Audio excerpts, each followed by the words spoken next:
OTB AM. With Gillette, put your best face forward with our new and improved razors. Bang on 7:30, it's Wednesday. It's Sheahan with you all the way through until 10. We'd love to hear from you. 0879 180 180. You can WhatsApp us, you can text us on that. Please don't call us because the phone might go off in studio. I've just brought it in today for the first time. Didn't think that one through again, did I, Eoin? No, and we need to keep our mouths shut before we figure out if it's an Android or an Apple phone, and we don't want to find out whether or not it's going to be Hey Google or Hey Siri. Do something. Yeah, I've just forgotten I remember the passcode. That's good. There you go. So you can now. I'm actually I literally have it here in front of me. It's 7:31 this morning here on OTB AM, brought to you by Gillette. Good morning. Start with Gillette. Put your best face forward with their new and improved razors. Nathan Murphy is with us this morning. Nathan, good morning to you. How are you? Morning, lads. There's there's two places we can start: to hell or to Connacht. It's Mayo or Messi in the London Independent. It's a match made in hell, is the headline on Miguel Delaney's piece for football. For Leo Messi joining for $1 million a week. It's the first official $1 million a week gross weekly pay. Obviously Messi has earned this money and more in previous seasons, but it's, I think, the first time in recorded history that somebody has been paid by their club $1 million a week to play football. And you wonder what the outcome of this is going to be. Does everybody sit and watch on their couch eating popcorn and drinking beer, and it'll be, I don't know, Pepsi and Heineken during the Champions League, and go, this is brilliant for football and we're getting to see the best players play together and this is actually the dream of the Champions League? Or do we always remember that, this is a nation state using football as a means to be a more important diplomatic power in the world? I think both will happen. I think more and more people will want to see what Paris Saint-Germain are doing this season in Liga and in the Champions League. I see it already in this house. I had an 8-year-old who got lucky and spent his birthday money on a Paris Saint-Germain jersey last week and is like a pig in shit for the last few days that he has one, because I'd imagine it's going to become the most sought-after jersey on the planet now that Lionel Messi. And the only questions I've been getting is, where can I watch Paris Saint-Germain this season? And everyone wants to see what happens with Messi, but is there anything he can do at Paris Saint-Germain that adds to his legacy? Does winning a Champions League with this Paris Saint-Germain add to his legacy, that his arrival finally saw them make that breakthrough? I don't think so. I actually disagree with that. I think that, I think that if Lionel Messi wins more Champions Leagues, it adds to Lionel Messi's individual personal lustre. You're saying it's going to be empty, right? But here's a team who hasn't been able to do it, and then if he arrives and he is the catalyst for that, him and the 6 other players that they've signed this year, actually gets them over the line, then you can't take that away from Messi. It's like it's like a late career dream team that he is part of, that actually maybe he plays an extra couple of seasons and he's no longer the star turn, but maybe he helps Mbappe to get better. I don't know. I think that, assuming that all success is empty because the team is so good isn't accurate just yet. Because say they go up against Chelsea in a 2-legged semi-final, and Chelsea are the best team in the world on paper at that moment in terms of how they're playing, and Messi scores a hat-trick. That will enhance his legacy, I think. Quite possibly. But what I'm saying is, with the talent that they have, they need to be winning the Champions League. If you have a front three, and if they all stay fit, of Messi, Neymar and Mbappe, and all those other players that they have added in, the experience of Ramos, Donnarumma in goal, Gini Wijnaldum, added to a squad that was very close to winning the Champions League already in the last couple of seasons. I think rightly we should expect that Paris Saint-Germain win the Champions League this season. And I've no doubt if they don't, Mauricio Pochettino will probably pay for it with his job. Another Champions League for Messi will be a nice add-on, but I don't think it's necessarily going to massively change his legacy. I don't think him arriving there is going to massively change Paris Saint-Germain. They were already winning an awful lot. I know they failed massively last season in Liga, and the fact that Lille managed to win that and that they didn't manage to win the Champions League. But I don't know, is it particularly exciting to see what he does? Are you looking, if he scores 40 goals in Liga, thinking, wow? I think you're almost expecting him to go and do that. Yeah, it'd be very, very interesting to, the one thing is that if Messi does win a Champions League with 2 different clubs, he'll have matched Ronaldo's ability to win a Champions League with 2 different clubs, and obviously a host of other players as well. That's one little wrinkle that you might throw in there, but I kind of agree with that. I think that it's the minimum expectation to win everything, and that there will be maybe kind of a private sort of I'm happy for Lionel Messi that he's got a smile on his face rather than the crying Lionel Messi that we saw at the start of the season. I think people might feel happy for him as an individual, maybe, if he wins the Champions League, but I don't think anybody's going to be impressed. It's like, as you say, it is the minimum expectation. I do think that there were a number of different things that could go wrong in a Champions League season, and again, some of the managers and the quality around the pitch that they're going to come up against over the course of the season. Like, obviously we're not going to get any indication of the answer to this question until March, but you do feel that your example there of Chelsea, I think Chelsea last season would give a team with 3 luxuriously talented attackers a good run for their money, and I think they might actually meet a banana skin or 2 on the way to the Champions League. I don't think it's a guarantee whatsoever that they win it, but if they don't win it, it's going to be like, wow, you really underachieved this season. Have we ever appreciated or wanted a sort of dream team, Harlem Globetrotters style football team? Because that's what Paris Saint-Germain could do, particularly domestically this season, that they could just show off. Like, they could go and win games 6-7-0, they could play keep ball, they could pull out all the tricks. Like, in football, that's frowned upon. That has always been frowned upon. Even when Neymar has tried it with teams over the last few years, when there's a little bit of showing off, we all go, it's not really in the spirit of the game. Or actually, could these transform that and play the game in a manner that we have never seen before, where they're just taking the piss constantly? It's an interesting one. Like, I would say, in what sport is it tolerated? Like, obviously, I mean, the Globetrotters is an exhibition sort of setup, and I'm sure that if they went on an exhibition tour of the world without anything really on the line, they could do that. Well, they will, don't worry. They probably will. As soon as COVID's over, it's like, get on that plane and go around the world. And maybe PSG don't need to make that money, but they at least need to pretend to be making that money, I suppose, to balance the books a little bit. Yeah, you would expect next summer, and well, part of the long-term plan, I'm sure, might be that getting Paris Saint-Germain out of Paris a couple of times a season might benefit everybody in Liga. So, yeah, I think we'll see a lot of Paris Saint-Germain around the world. Maybe somewhere in the Gulf, perhaps, if only they had some well-established new links. stadiums that they were looking to test out for the first time. So who can stop them? And actually now, is the whole world against them? Is that the other side of this? The bit where you're like, I hope Messi wins. Does that last much beyond, I don't know, a couple of months? I think it does, doesn't it? I'm not sure. Isn't there such love for Messi that people want him to be a success wherever he goes? You bought the most beloved footballer. Yes, yeah, and everybody wants him to win the World Cup before he retires. I think, maybe not everybody, but the vast majority of the planet wanted him up to this point to win the World Cup before he retires. Maybe, I don't know if that changes now. I'm not sure. Like, things change pretty quickly. You know, the protection that he would have had in Barcelona from the whole Catalan Republic, that's gone. Like, or it will fall away pretty quickly, although the tearful exit will help that.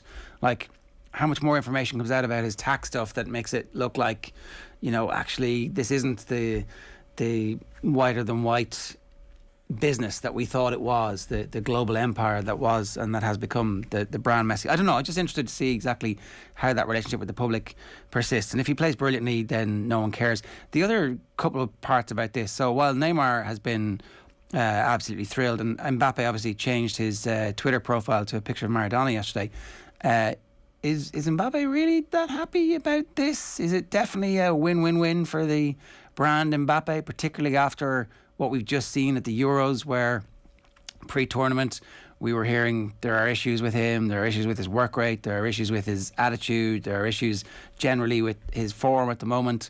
Is it nailed on that this triumvirate, who are definitely not going to be gegenpressing, there's not going to be any heavy metal football coming from them, and that's what Pochettino kind of wants a little bit, is it guaranteed that this is going to be in European football a massive success, or is there a possibility they get beaten 7-2 over 2 legs in a quarter-final?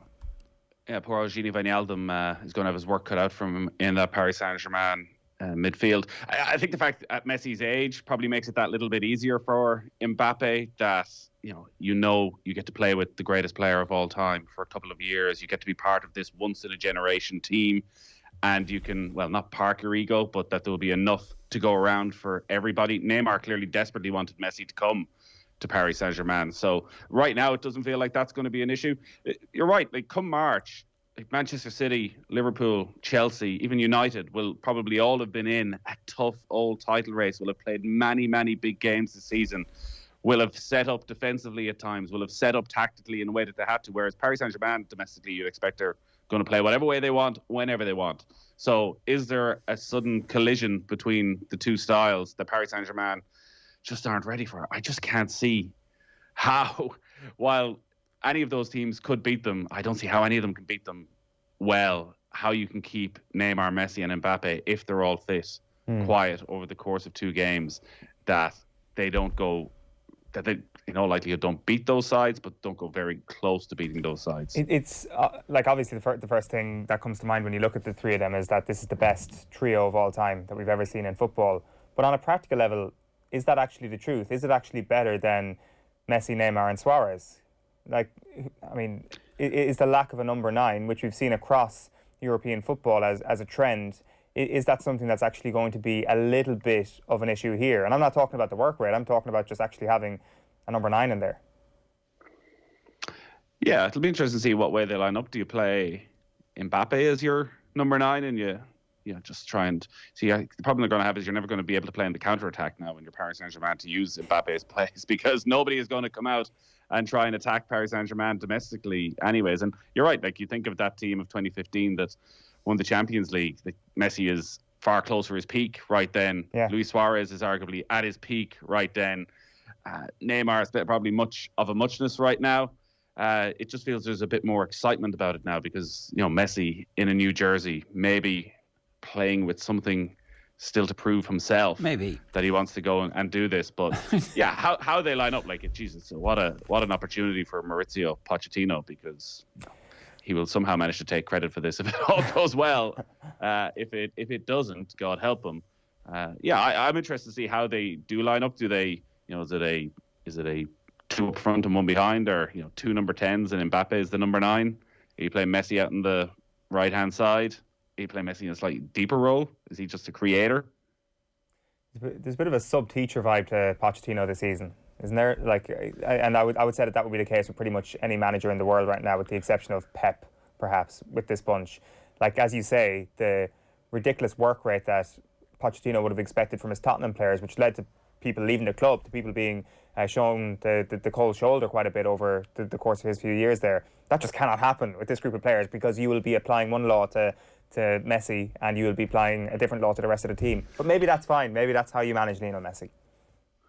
Yeah, and Pochettino, isn't an egomaniac in the way that Pep Guardiola is. Like, you read the diary of his season he did with Guillaume Baguette was fascinating about the amount of self-doubt that he had around himself at times and what he was doing, and even how he looked. It was one of the things that stood out most, of constantly going on a sort of crash diet and bringing all his coaching team with him. And, then they'd look at themselves on TV and they'd look good, and maybe they'd, decide we can't start having a few glasses of wine after every win again. And then, no, we're all going on this crash diet. That this isn't a Pep Guardiola type figure who, is almost more confident and the alpha male even in the room with those 3 personalities. I'm not sure that's Maurizio Pochettino. Maybe he has that Argentinian connection with Lionel Messi, and there's some deep lying respect. But like we saw at Barcelona, like Messi wants to play, and Messi will want to play every single week. If you're trying to have that conversation of, well, actually the best thing for us now, Lionel, is if you sit out this game this week against Strasbourg. But I think he's like, no, there's 4 goals there for me. Well, I think Messi's going to be happy enough to prolong his career when he's getting paid the $1 million a week that they're going to pay him, because there's an option for a 3rd season on this, as opposed to heading off to Inter Miami or a team that doesn't exist yet in Las Vegas. I think the longer he can postpone that, the better for him and for his legacy and for everybody in football, really. All right, so that's the story with that. Mayo, are they going to win? Is this a game where this is their moment and they feel like the rising sap in those young players has risen enough that the buds are on the tree? What's happening? Well, is this ever the moment if it's an All-Ireland semi-final? You've just beaten and ended the run of the greatest team of all time, and then you have to come up against David Clifford. Is it even worth your while? Is it even worth your while beating Dublin this weekend? I am not a true believer in all this talk of Dublin's demise. I don't necessarily think they've been holding a huge amount back. I think they're nowhere near where they were over the last couple of years, but I still think that when it comes to an All-Ireland semi-final and final, that we will see the best out of Brian Fenton, of Kieran Kilkenny, out of Conor O'Callaghan, and that still has them probably several steps ahead of Mayo where they are right now. But for Mayo to be back in a semi-final 10 years out of 11 to almost have got to a bonus All-Ireland. Do you get a special prize for that? Is there a special prize for being All-Ireland semi-finalists? Is there like a bronze medal? There, well, that's great. So on a regular basis. I'm glad that that's your ambition in life. I'm talking about the consistency that Mayo have had, Ger. It's excellent. It really is excellent. So, the one thing that would give, I think, Mayo fans hope is you look at the last couple of years, the semi-final and final against Dublin. Like, Dublin blitzed them. So, semi-final 2 years ago, Dublin played maybe the best 10 minutes of Gaelic football we've ever seen after half-time and killed Mayo. And last year in the All-Ireland final, similar scenario, they just squeezed them. Do Dublin have that? Like, Mayo were able to stick with them till half-time over the last 2 years, but didn't have the kick the way Dublin have. Maybe this year Dublin don't have that, and actually you can hang on in there. I don't think this Mayo side is near yet where they were in 16-17 with terms of the physicality, in terms of being really able to put it up to Dublin. But if Dublin play the way they did in the last two matches, absolutely Mayo have a chance. I just think there must be. There's no way this Dublin side, the greatest team we have ever seen, just go out with a bit of a whimper.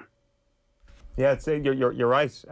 What I would say, though, to kind of support your Mayo cause is that it felt to me that the analysis of last year's All-Ireland final was kind of similar to the previous year, where we were talking about two significant Dublin wins on the scoreboard, which just wasn't the case. Like, Mayo had half the deficit in the space of a year, and it still felt that Dublin were as dominant, and that was a really good Dublin season last year, and they still only beat Mayo by 5 points in the final.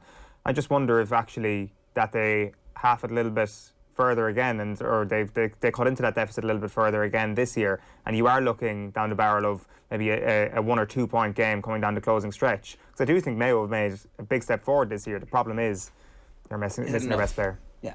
Okay. All right. Look, we've plenty more time to get into that. It is 7:47. Let's tell you what's coming up between now and 10 o'clock on the show. Obviously, we're going to do our Premier League crystal ball. Right now, Keith Wood is going to join us for a Lions debrief at 8:10. We've got sports pages at 8:30. News from John Duggan at 8:40. And then Emily Hegarty is going to join us fresh off the boat from Tokyo and in the boat, and going to talk to us about her Olympic experience. Dublin versus Mayo, 9:05 with David Brady and Paul Caffrey. The Mill at the Hill might come up.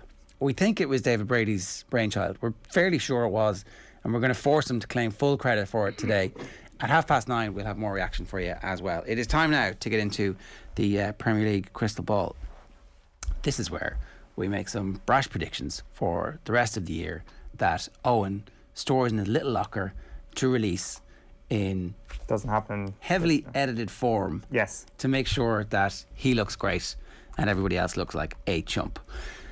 Nathan is here as a chump volunteer. I'm also going to volunteer to be a chump, and let's get into it. How many points, is the first question, how many points between Manchester City and the rest? Oh, and you're going to go first in all these today, just to make sure that you get your answer out first.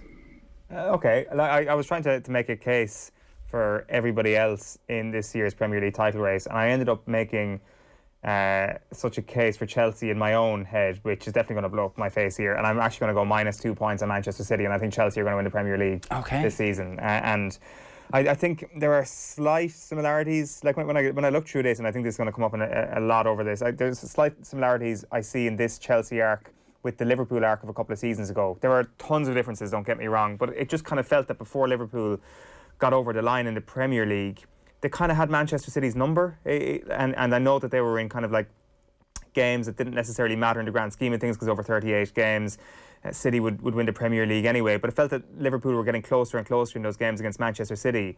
And we know for a fact that Tuchel has Manchester City's number. He played them 3 times at the end of last season, and he won all those 3 games. I'm sure part of that was part of a new manager bounce, which now evaporates. But the thing is, the new manager that gave you that bounce is still there, and he's still very much a Chelsea manager and is still very much invested in getting the best from the squad. I think they might actually have made the signing of the summer in Lukaku. That's not exactly a hot take. I think that other than Harry Kane, I think he'd be my favourite for Golden Boot this season. And you look at all the attacking talent around him, Havertz, Pulisic and Timo Werner, who away from the number 9 role may actually contribute a lot to that attack. you've got Mount and Jorginho and Kante behind him. And yes, there is a slight concern about the age of Thiago Silva, but you look at who's backing him up in central defence with Rudiger and Christensen and Zuma, and I'm like, they've got depth in all those positions. I'm not entirely sold on their full-backs / wing-backs, and I'm not entirely sold on Mendy. Whereas with Manchester City, you can not really say that about any position of their team. But I just think that the more I think about it, the more I'm like, when this comes down to a title race at the end of the season and Manchester City start to pivot a little bit towards Champions League focus, if Chelsea are in the hunt, they will take Manchester City in this title race. Okay, that's interesting. Are there any other teams in the race? I don't know what Nathan thinks here, but I think that we go into every season with this really big hope of there being a 4 or maybe even 5 horse race, and it never materialises. But you look at Konate pinging passes around for Liverpool, and fully fit Van Dijk. I see you Liverpool fans. Like, it's a pre-season friendly. Was it against Vitesse? Who was it even against? Some Dutch side? What? I actually can't remember. Yeah. Come on. And like you start to see that those players coming back, and you're like, there is an opportunity here for Liverpool to get back to where they were 2 seasons ago, because and we'll get into Liverpool in a while, but there is this season is really important for them. Their front three will all be 30 this time next year, and it kind of feels that they do have one last thing in the tail. And Manchester United, obviously, I think that again we'll get into them a little bit later on, but they have to step up and continue their title race for a full season this year, in my opinion. So this actually could be something that resembles a 4-horse race. But again, we say this every year, and Manchester City just run away with it, and we're all disappointed. Nathan? I think if Manchester City sign Harry Kane, and if he stays fit for the season, they'll win this league well. They could win it by 8-10 points. And in fact, I think if they sign Harry Kane and they don't win the league, it is a massive failure when you look at the squad that Pep Guardiola would have at his disposal. Like last season, they were picking practically full strength first teams and still had a bench valued at 300-400 million. And for all that Chelsea and United have done, if they sign Kane, they will still have the strongest squad. And I would hope if they sign Kane, they're winning the league with the sort of style that we saw when they won the back-to-back titles 3-4 years ago. If they don't sign Kane, it's very easy to make a case against Manchester City. They won the league last season by playing well for a third of the season. That middle third, when their main rivals, Liverpool, Tottenham, completely collapsed. Manchester City and Chelsea were never consistent enough. They went on this 14-game winning run that just killed everybody. But they were bang average for the first third of the season.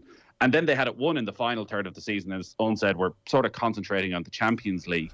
And there were questions there around several players not stepping up to it. So if they don't sign Harry Kane, who is going to score the goals that they need? Ilkay Gundogan was their top scorer in the league last season. Highly unlikely it's going to happen again.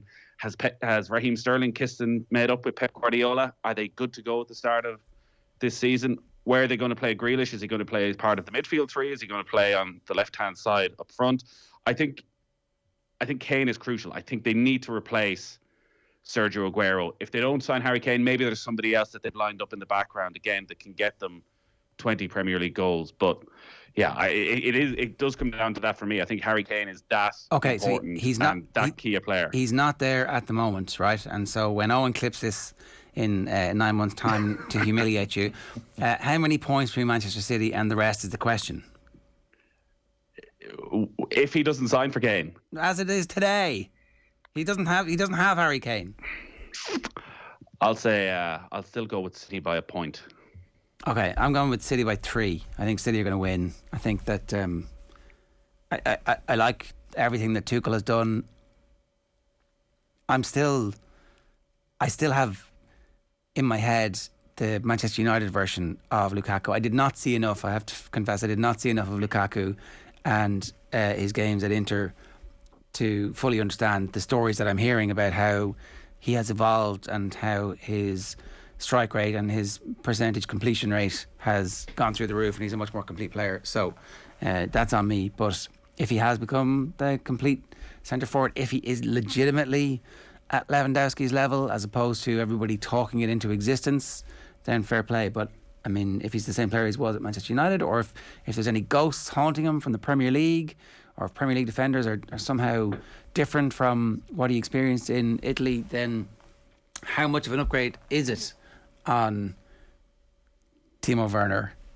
And, I'm very interested, Owen, in you saying that Timo Werner might still have a role here.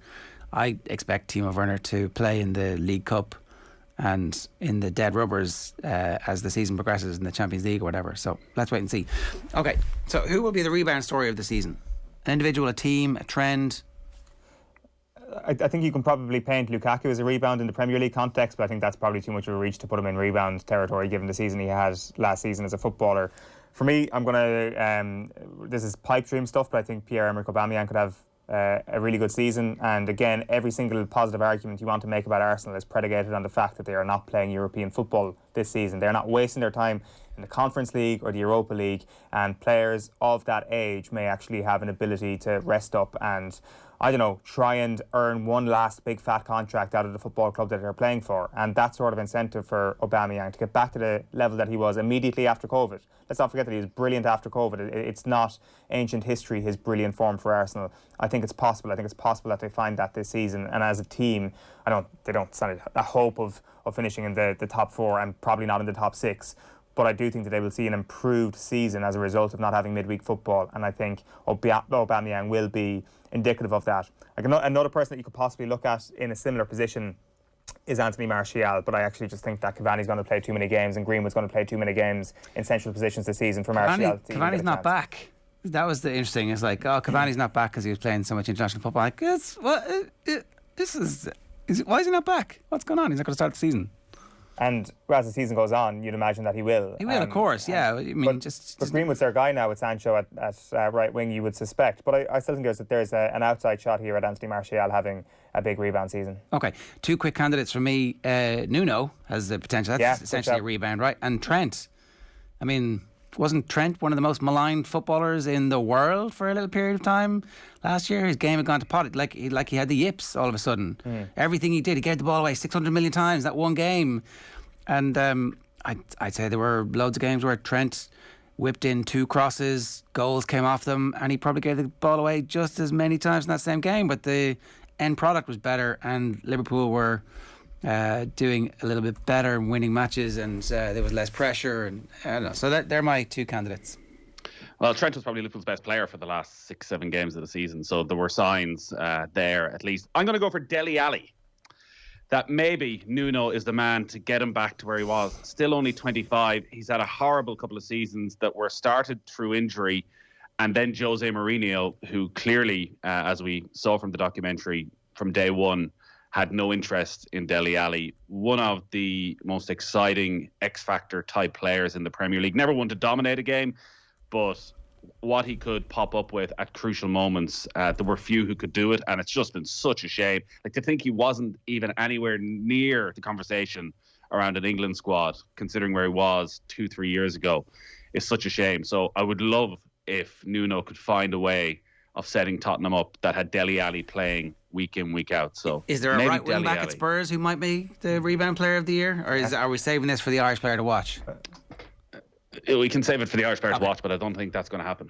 Nuno's a good shout, though, for your rebound. Following Jose Mourinho is a really good idea if you want your stock to rise in any shape or form. Louis van Gaal, come on down. I mean, he managed to somehow parlay that back into a comeback. I can't believe it. Anyway, what a success for Manchester United this season.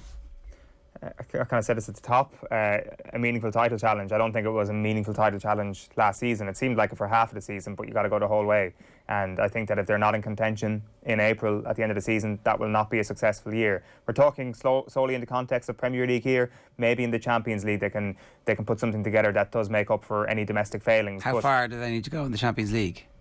To make up for that, I think semi-finals, if they're not going to actually make a real fist of this all the way. But they should be. I think that the squad is good enough to be going all the way. Like, I think there were two reasonable arguments about Manchester United not being at the level last season, and that was their centre-back failings and their midfield failings. They fixed one of those problems, so I still give them a free pass in the midfield thing if they don't get over the line, and if they manage to sort that out, then they have to win the title next season. But on centre-back, you look at Varane and Maguire, and on paper, it's as good as anybody else in the league. In reality, will that be the case? Who knows? But I still think you look around at those top four teams, and everybody's well set at centre back now, it seems. But I think Varane and Maguire, I think they're right up there.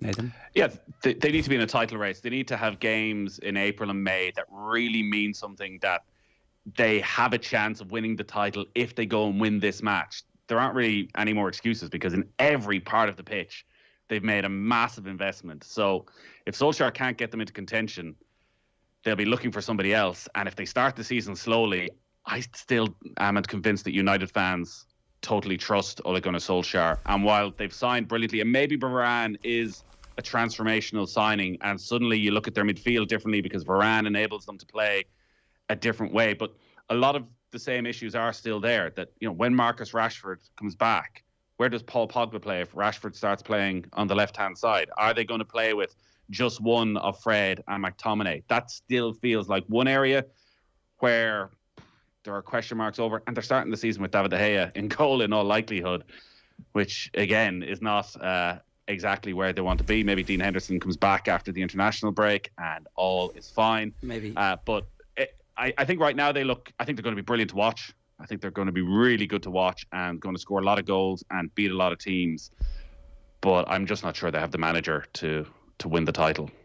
It's going to be very interesting to see how he continues to evolve, because I think he's definitely shown signs of progress, and I think that you can't deny that they are in a better position than they were, and that, like, it's a huge risk. It has been a huge risk giving him all this money and giving him all this time, but they've doubled down on it. They've given him a new contract. I don't think he's in the same scenario that he was last season when we were week on, week off going, okay, he's going to get sacked, if they lose this, he's going to get sacked if they lose this. That hasn't happened, and I think with that will come some confidence, and I suspect that they will be in a title race, and I suspect that they will be good enough to reach semi-finals of a Champions League, and then who knows. So that's success. But if anything short of that, anything like being out of the title race in January or February is failure. Okay, so will Liverpool be better or worse as a club at the end of this season?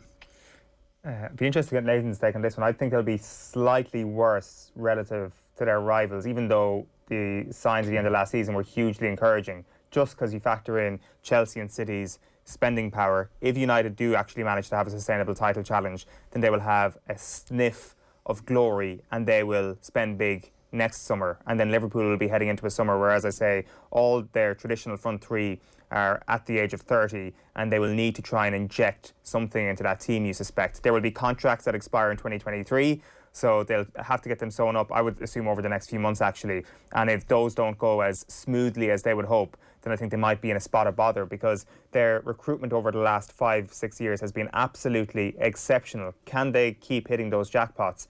I'm not so sure they can, especially when those other big three teams that I mentioned are going to be so hungry to keep signing. You've got the African Cup of Nations right in the middle of the season this year as well, which is not going to help them one bit if they're going to try and mount a title challenge, I reckon.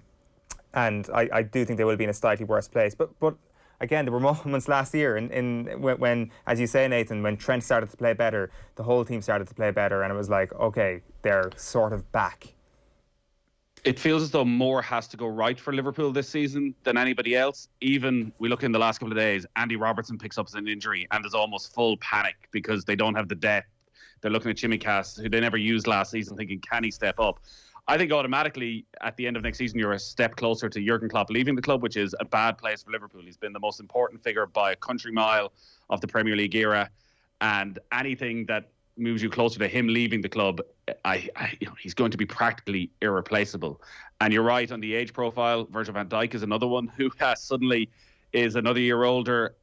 And you can't keep... I have Liverpool fans saying, we know what Michael Edwards does. He will find someone for 35, 40 million, like a Diogo Jota, who'll make that step up and will become Mo Salah. But what won Liverpool the league was that they spent 70 million on Virgil van Dijk and something similar on Alisson. They bought the best players in the world in their position. And that's not what they've done since then. So that's what transformed them. And they need to go and do that again. It's not going to be this summer, it seems. If not this summer, they're going to need to do it next summer and buy a player, an attacking player or a midfielder who is the best in the world at his position. And it doesn't look as though FSG are going to do that. I still think if they start the season well, if they get some momentum, and if you have Alisson, Alexander-Arnold, Robertson, Van Dijk, all playing at their best, it's such a solid foundation. I think Mo Salah will be right in the running for top scorer once again this season, will get 20 goals. I would just have concerns around midfield without Wijnaldum, and it's an area they haven't improved enough over the last couple of years. But maybe Thiago, second season, kicks on. Too many ifs for me for that. I think they're going to be in a worse place at the end of the season, just as a factor of the fact that all of the other teams are actually getting their act in order. Like the Manchester United arrivals, the Chelsea manager finally being a good, competent, grown-up, and them having that talent pool, that automatically means that the pack have got closer to Liverpool, and then Liverpool are so far off where they were when they were the best team by a country mile that to get back up to that level, I'm not quite sure. Okay, so which signing will have the biggest impact on their new team? It was Osasuna, by the way, that Konate looked absolutely incredible again. So he could certainly be a contender. But, I mean, if they're going to have Gomez and Van Dijk fit, why not just proceed with them? I think somebody that probably everybody's been excited to see a little bit of is Patson Daka for Leicester, just because Leicester are such a watchable team. And we've kind of always felt that there was going to be a regression even mid-season over the past couple of years. And yes, they have bottled it late on in both of those seasons, but they have still managed to sustain 2 really good years, and now they're layering talent on top of that. Of course, he may not start the game, and he may actually, or start the season, he may actually be competing with Iheanacho and with Vardy for one place. But if they go 2 up top, which they do in games that they expect to win, then I expect this guy to come in and shoot the lights out. I think 24 goals 2 seasons ago in the Bundesliga, and then 27 last year. This is not a one-season wonder. This is a guy that Leicester City did extremely well to sign. Again, if you want a pipe dream here, I think Ben White for Arsenal was a nice piece of business. But who the hell knows how his defensive partner is going to go throughout the season. All right. Christian Romero, Tottenham, centre-back. I ended up commentating on a lot of Atlanta games in the Champions League last season, and after every single match you thought, Romero is going right to the very top. I'm surprised that one of the teams that have qualified for the Champions League didn't go from. Maybe Tottenham got fortunate that they didn't need centre-half replacements or had already looked elsewhere. He's still only 23, has massive potential. He's strong, he's got good pace. He's exceptional in the air. He could end up scoring 4 or 5 goals in the Premier League this season. But most of all, and you can see it on the pitch, he is a proper leader. And that is something Tottenham need at the back. They need somebody in that Ruben Dias style, though, while young, is able to go into that dressing room and is able to be commanding.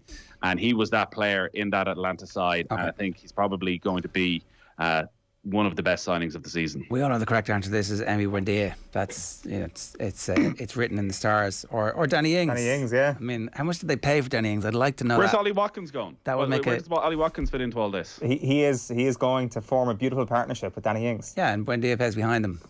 Across any of those positions behind him, he can fill in a gap. Who is your season ticket team? I actually think Villa could be a really fun watch this year. I know Grealish is gone, but the players that you've mentioned there, as well as Bertrand Traore, who was low-key one of the most entertaining players to watch throughout the course of last season, I would absolutely take a season ticket for Aston Villa. If we're talking about outside the top 6, like the obvious answer is Leeds, and maybe Marcelo Bielsa is like, he's had a new philosophical mindset this year, and he's like, I am now Steve Bruce, or I am now Sam Allardyce, and we are now going to play turgid football. And I would not be surprised if he just decides to throw the book out. But I think that they're obviously, with the qualities that they have, Junior Firpo being signed could be the sort of magnificent roaming left-sided player. Rafinha obviously has a brilliant year last year. Looking forward to seeing him in his second year. But Villa and Leeds would be the two, and Brentford possibly of the best of the promoted sides. Okay. I don't have any other answers than that. Nathan, have you? You want to go to Elland Road at some stage this season. Like, they haven't been in the Premier League, the supporters, for 16, 17 years, I think so. And I think Manchester United will be brilliant to watch at times this season. Okay. Who will be the great underachievers? Quick answers to these last 3. West Ham, Europe. Fair enough. Arsenal. Can't underachieve worse than last season, can they? Are you in relegation last battle? 2 seasons. I think they could. I'm not in any way convinced by Mikel Arteta. They were fortunate to finish top half. They could finish outside the top half.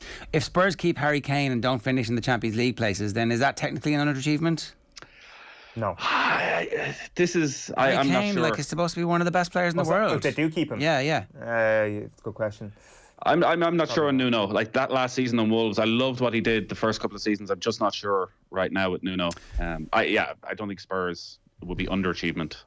The template from American sports is that you learn really quickly from your failures, and that actually you get another opportunity, as opposed to it being a merry-go-round, that actually the managers do get better, the coaches get better from their failures. And I think there's a case to be made for that. So I'm not going to put Spurs in that. I think there's a chance that post Grealish, Villa struggle this year, just for all of the reasons that it's There's a huge expectation. The fans will be back. They won't have any tolerance for any of the mistakes, and they won't have the opportunity to try the things that they tried last season and come off. So I'm just, maybe that's just natural glass half empty of a supporter pre-season concerned after their best players left. Very quickly, which manager's here for a good time, not a long time? I think Nathan could be onto something there with Mikel Arteta. I kind of fear for him. If things go wrong, he will be the scapegoat, unfortunately. And I actually think that Patrick Vieira is the obvious choice in this category. Well, Cisco's already outstayed his welcome at Watford. Well, yeah. He's been there since December. Rafa Benitez? We haven't even mentioned this. I almost had Rafa Benitez in the potential comeback. That, like, are we going to have Everton and Liverpool supporters both singing his name when it comes to the first Merseyside derby?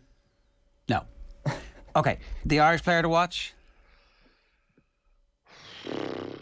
Go on. I'm actually going for Nathan Collins here. I've got dollar signs in my eyes. I'm like, wow, big money move. Sean Dyche believes in him, and he's probably won't start the season. But I think if Tarkowski or me go down, I think the pathway is there for him. He's been signed to be a mainstay of that team, and they're paying, what was it, £17 million for him. I think Omabamidele has a good chance of playing well as well. He's mine. Norwich came up in a better defensive way than they did 3 seasons ago or 2 seasons ago. I think he's going to get a move at the end of next season. He's the new Rio Ferdinand. You heard it here. We heard it here first in Vinnie Park. Yeah, the problem is Nathan Collins, if Tarkowski doesn't leave and Tarkowski and me stay fit, he barely play all season. Omabamidele, I think, has played every minute for Norwich, but they have signed players as well who might be back, so he might get a start this weekend, but again, might struggle for game time. It's not a pretty picture. I think I would go with Aaron Connolly, who I think may start the season, and we just need him to kick on to that next level. Like, we need Aaron Connolly to score 10 Premier League goals and to be a mainstay in that Brighton side. But aside from Connolly and Coleman, you're struggling to find too many Irish players who are definitely going to be starting for their clubs this season. I hope Nuno is a catalyst for a rebirth. He might be.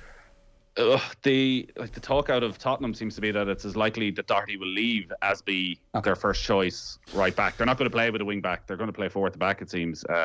He's going to go with a different system. So, yeah, not ideal. Nathan, good stuff. Thanks a million for that. Cheers, lads. What game have you got on Sunday? Spurs, Manchester City. Not a bad one. Harry Kane, going to start, or going to play according to Nuno, which will be quite an interesting little sideshow. All right. The Premier League is back with a bang. You can hear it live on Off the Ball on Sunday. You can get that on Newstalk. Of course, you can get it on the OTB Sports app.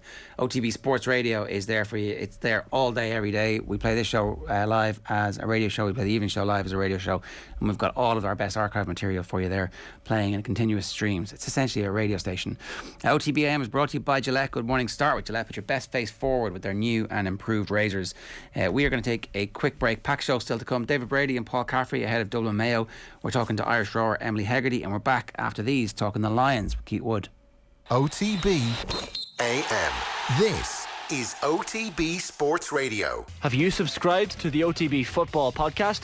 If not, here's some of what you've missed over the last week. In the first minute of that game, he clattered Mark Overmars just to send a message to the Dutch. This is where you are, baby, and it's going to be hard. It may result in Messi going to another club, because a Hail Mary pass, by definition, a power play of any description, when it goes wrong, you're left with nothing. Subscribe now to the OTB Football Podcast stream wherever you get your podcasts, and download the OTB Sports app.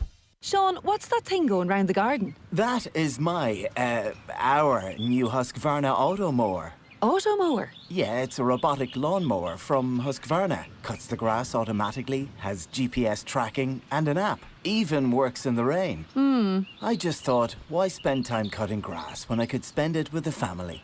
Great! You can put the dinner on, so... No can do, love. Have to paint the man cave. Husqvarna Automower. Never mow again. Learn more at husqvarna.ie. OTB AM. With Gillette, put your best face forward with our new and improved razors. You mentioned that, your girls, they're big into sport, which is great to see, and they were quite small, I suppose, when you first won the All-Ireland. Do they understand it more now? Do they get it more? Do they get the buzz and the excitement? Well, they're mad to have the programme, or I make up a sheet for myself, that they get their own specially commissioned team sheet for the day, and they like to mark it, the scores and the yellow cards and whatnot.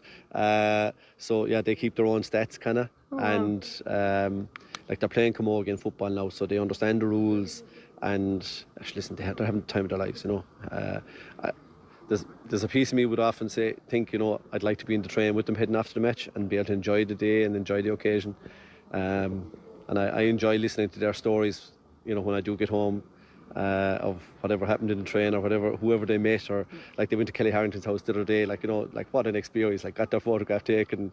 They love that, like, you know, and they have great times, and hopefully they'll have lots of great memories in years to come when they'll look back on this particular period. That is John Kiley there, one of Irish sport's most impressive people at the moment, who is presiding over one of the greatest creations that we've seen in Irish sports history. We should be enjoying this Limerick team for everything that they have.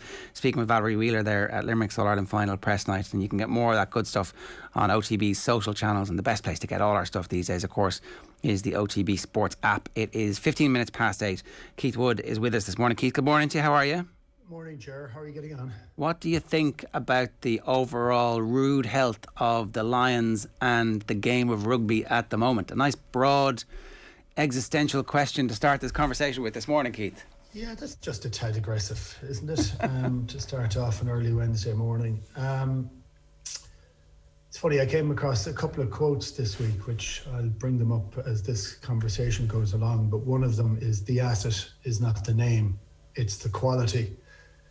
And the asset that we saw over the last period of time wasn't fantastic, but it goes to a backdrop, and rugby goes to a backdrop, and the Lions tour goes to a backdrop of COVID, of isolation of players for 2 months, of no fans, of a very long season, and I ended up writing a couple of questions in terms of how are we all feeling after 18 months of COVID? You know, how fatigued are we from the mundane, from having to do an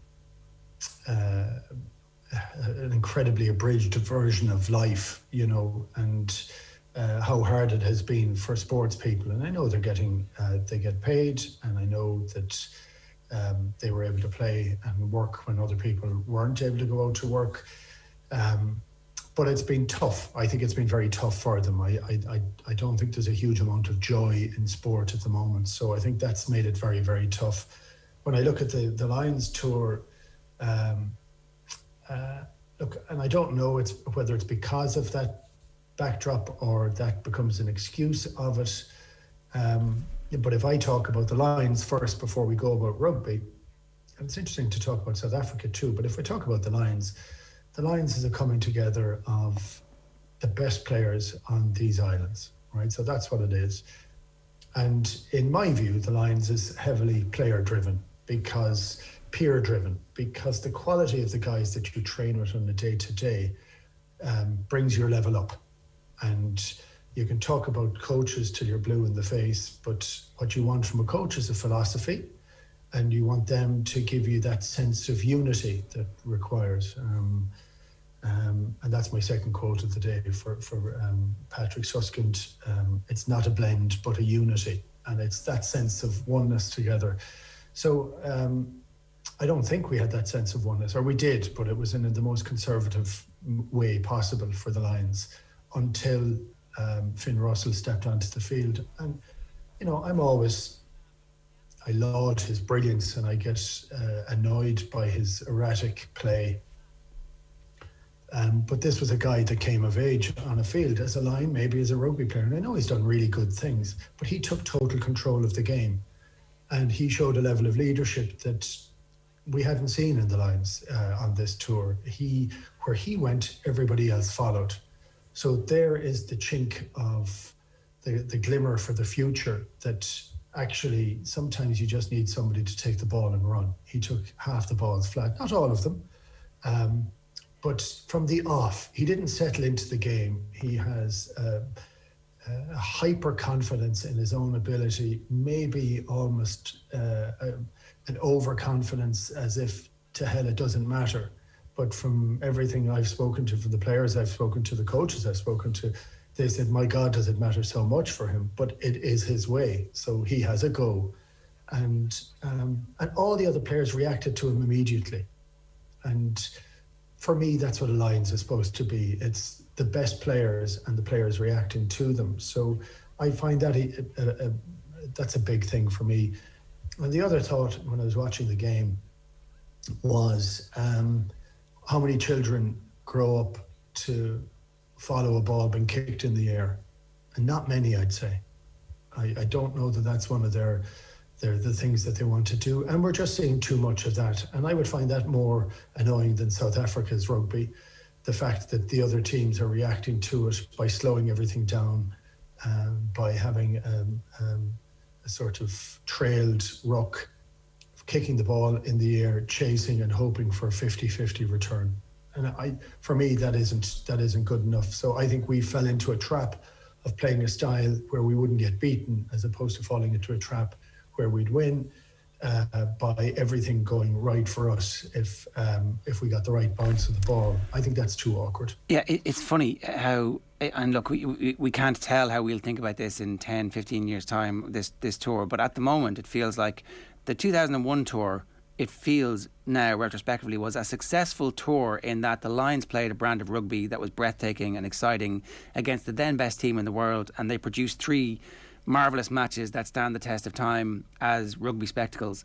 This time we didn't get that experience, except maybe a little bit when Finn Russell comes off the bench, and it seems almost as if, I don't want to overstate this, because like Warren Gatlin's job as a professional coach is to try and win those 3 tests, and if Liam Williams makes the pass, then he kind of gets out of jail a bit, and we're all like, oh, that's sensational, and you know, assuming that they go on to win it.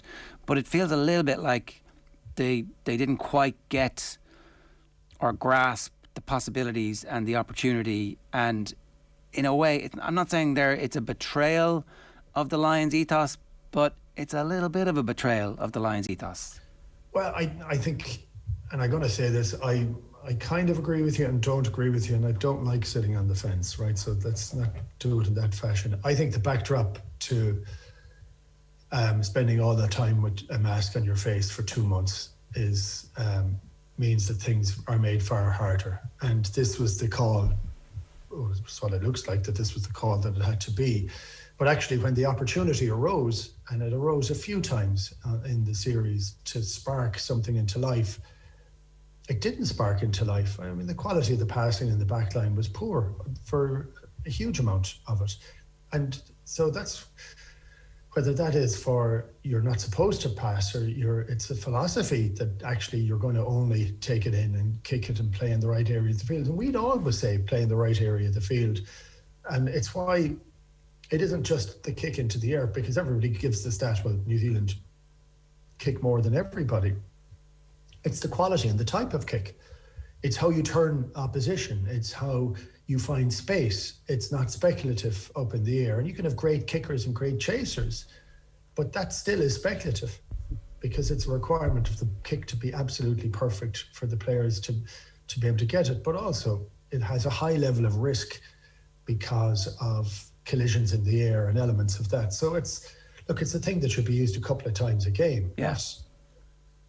But it's a virus in the game, particularly in the Northern Hemisphere at the moment. Look, I think Ireland have done it too much. And towards the end of Joe Schmidt's tenure in particular, I think the last 12 months, because we had been found out the manner in which we played so well in 2018, when we got to 2019, the spaces that had been there weren't there. Some of the things weren't coming off, and we reverted to kicking it constantly. Munster do it too much. Consistently do it too much, slowing down the game. And the game, like, we've had a joy watching, and it's funny because an awful lot of the English Premiership rugby is pretty turgid. Yet towards the end of this season, we got some phenomenal games of huge quality.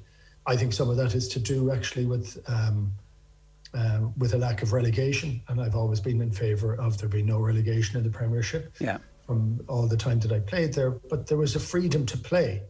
So we have a huge fear of being overcoached. That's one of the things I have. And you want to coach to get your skills better, but you want to be able to express yourself, and you want to have enough of leaders on the field to be able to do it.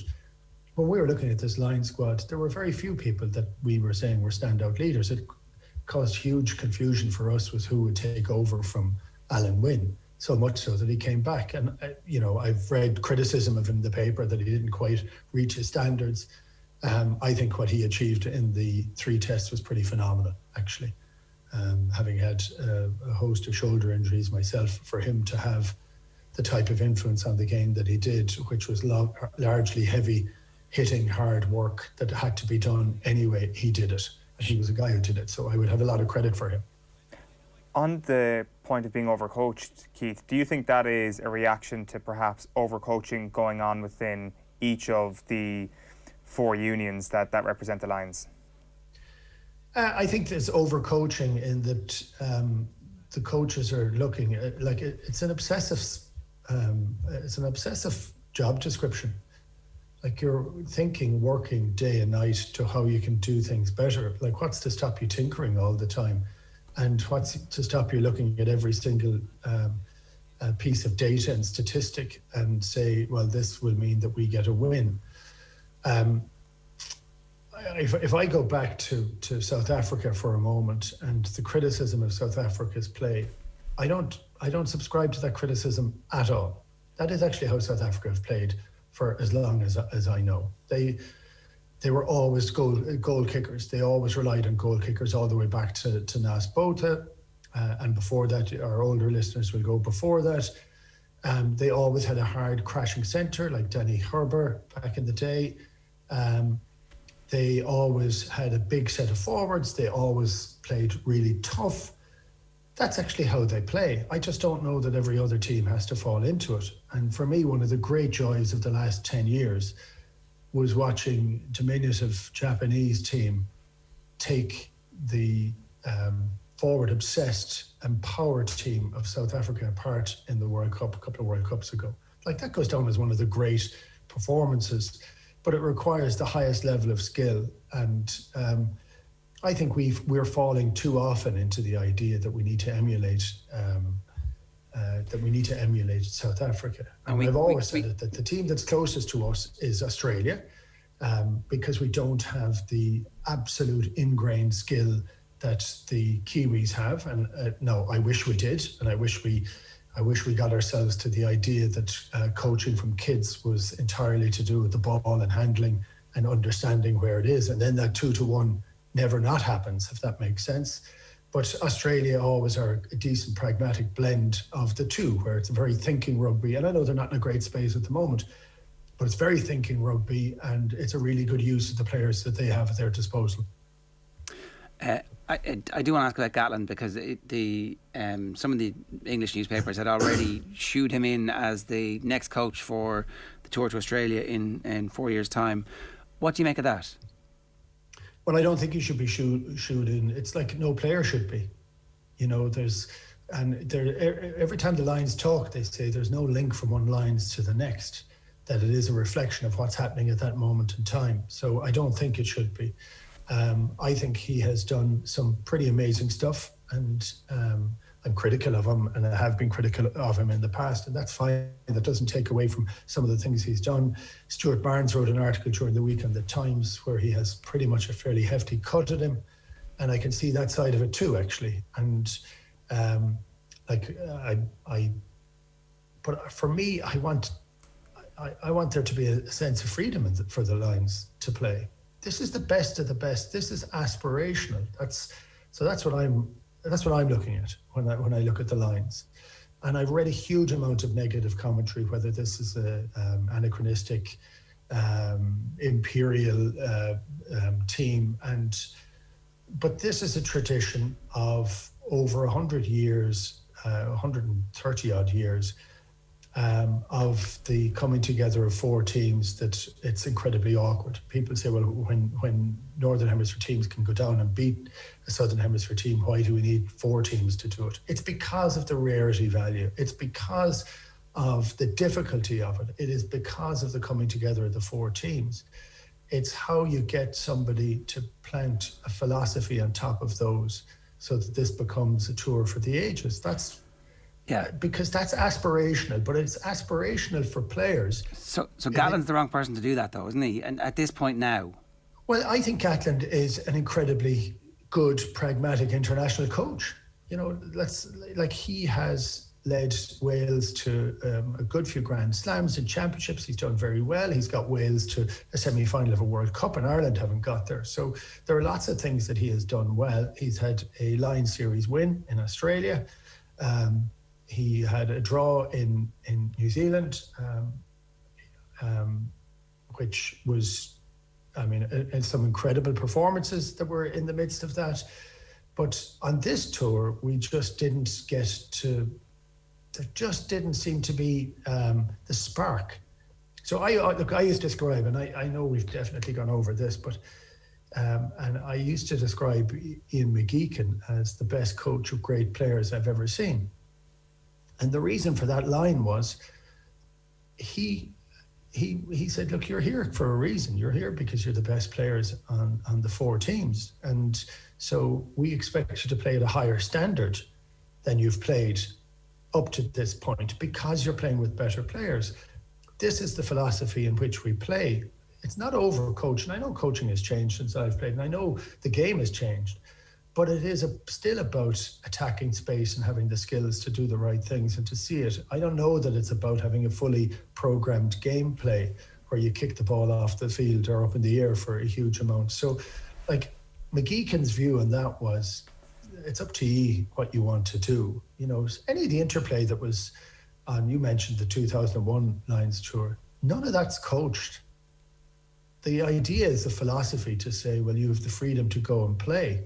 And the expectation is that you'll play at the highest standard because it's incredibly difficult. And it might be 2 or 3 pieces of play that are higher standard than you'd normally play. That's all. That's, for me, that's the one of the best windows for rugby is the difficulty of coming together as 4 teams, and it is getting them to play and to show things that excite more people to follow the game. And look, I think if there had been fans in the stadiums for those games and it had come down to Mornay Stane kicking and the entire place had been silenced for that kick, then it would have been one of the most dramatic things that we've seen over the last period of time. And there's every chance that the fans would have had marginal enough impact on that, perhaps with the red cards and the refereeing. It would have been ratcheted up even further than it was by Razzie.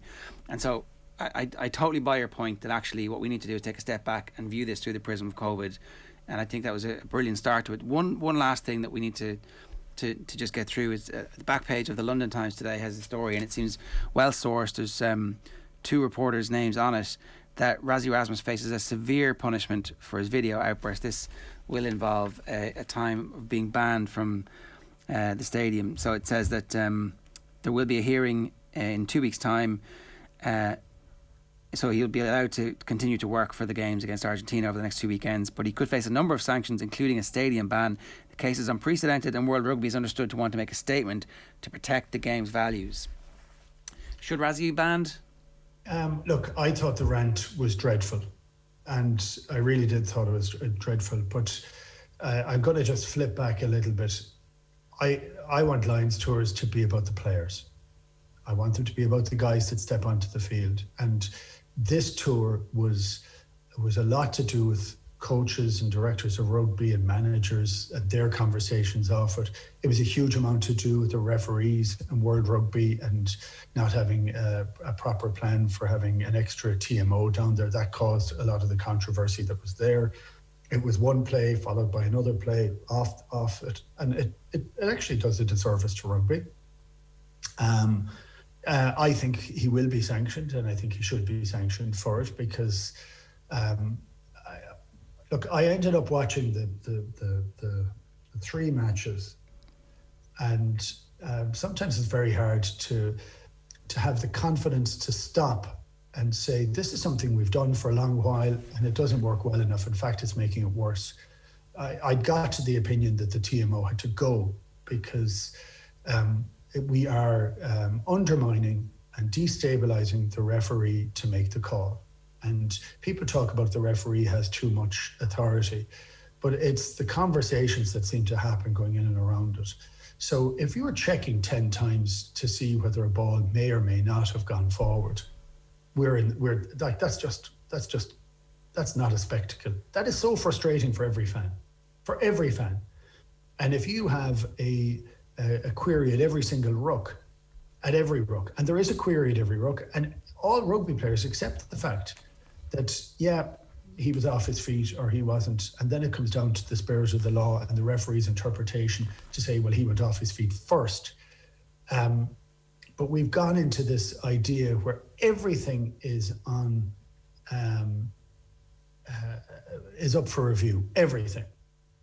And that played actually into South Africa's hands. Well, that second test, first half being 60 minutes long, is like it's a joke. Yeah. It's a joke, and it's wrong. And so, look, I actually think World Rugby need to look at the TMO. I think they need to make certain that it's there and considered for dangerous play. So anything to do with dangerous play, absolutely, that we can't have any dangerous play in it. But if we're looking for potential knock-ons, if we're looking to see for the grounding of the ball in the back of a maul that's going over it, I think you need to go back to the idea, is that a try? I think it's a try. Let's call it a try. Yeah. And for that to happen, it requires TV companies to say, well, we can't go through death by replay to try and check and see whether this is the case, because you have to take the fact that some things, like it has to be exciting, it should be 40 minutes. I often go back to the 1973 Barbarians game, and I know it's a Barbarians game, but half the passes were forward. Who cares? They're the best tries of all time, and there has to get to a point of where you can play and say, well, I think he's put it down, and that's fine. Yeah. So you're saying if his foot's in touch, well, actually, if his foot's in touch, we should look at that. And we just need to narrow the focus of this hugely. And I think if that happens, the game becomes stronger for it. And that could be the best outcome from this Lions tour, is that we try and get rid of some of the detritus that's floating around the game. Well, that would be great. That would be some legacy indeed. Keith, good stuff. Thanks a million for joining us. Cheers. Cheers, gents. Keith will give us some thoughts there on the Lions tour this morning. It's 8:37. OTB AM is brought to you by Gillette. Good morning. Start with Gillette. Put your best face forward with their new and improved razors. Very quickly, going to run you through the newspapers before we get to John Duggan. Start with, as ever, OTBSports.com. We have to shame politicians into funding sports. This is our Olympics review, and it kind of is on the back of everything that we've been talking about on the Future Sports series on OTB over the last year or so. We don't place the funding of grassroots sport at the centre of stuff. We place the medals, and that's why we use the medals as an opportunity to talk about it again. C'est fait. Lionel Messi is officially a Paris Saint-Germain player. Peter Canavan speaking on The Last Word last night. Give Tyrone another week to recover from COVID outbreak. Barca re-signing Messi was like Anglo buying Goldman Sachs, says Simon Cooper with one of the lines of the week. Very quickly through the newspaper headlines for you. The Herald, Canavan, GAA is asking too much. This is Peter Canavan, as I said, speaking on The Last Word on Today FM last night. It's put Brian Dooher and Fergal Logan in a terrible position whereby, number one, they have a duty of care to the players and the player welfare, and you can rest assured that for the lads that would have come back from their isolation, whether they're feeling well or not, whether they should be out in the pitch, they will be determined to get back out. Varley slams outrageous advantage for Dubs in Croker. This is the former Mayo star Enda Varley, who is talking about the benefit of the pandemic, and the working from home has actually had a big impact on helping Mayo. But he's saying, you're travelling up and down the country and it's a pain in the hole. I used to leave school at 4 o'clock and head over to Mayo on a minibus and be back in bed at 1:30 that morning. I'd be wrecked by the time, and then you're up again at 7 or 7:30 for school the next day. There'll be more lads working from home now, and either in Mayo or closer to Mayo, so absolutely it has helped. And he says that it's outrageous that those who make Croke Park home. Again, being in Croke Park and playing your league games there as a young fella breaking into the squad, you're getting exposure playing in Croke Park in every home league game. That's outrageous.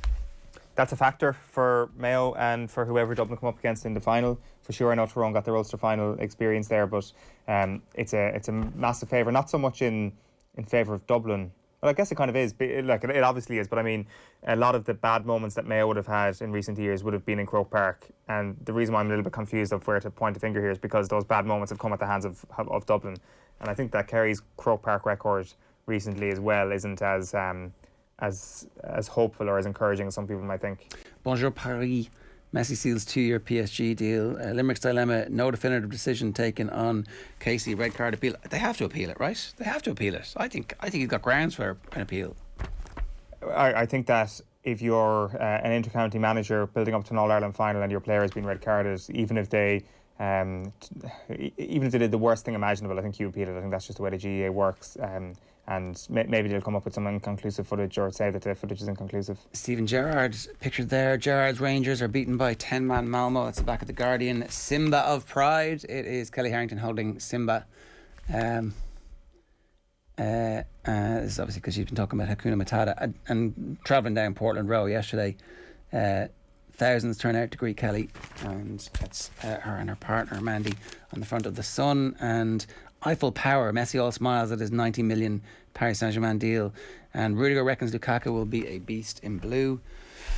Pictures of Kelly Harrington on the front of the Indo as well, and the back page. Depressing day for football. After 21 years at Barcelona, Messi signs a 2-year deal with PSG worth $1 million a week in what is one match made in hell for the game. That's the headline of Miguel Delaney's piece. And Canavan GA are asking too much of Tyrone's players. Home sweet scones for Kelly. Scones? Scone, definitely.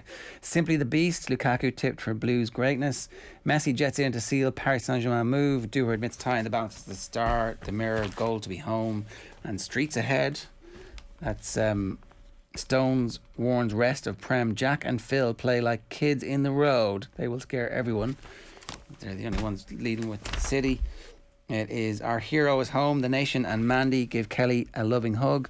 And then this is the Mail. And the Master of Paris. Did you get it? 35 million a year deal for Messi at Paris Saint-Germain while your little hamster wheel turns there, Eoin. Okay, it can turn all morning. Don't you worry. Plaster of Paris. I see what they did there. Very good. The Times of London back page is Root Blast's skewed schedule, and that story we're talking about. Erasmus faces tough sanction. What would a tough sanction be? A 6-month stadium ban?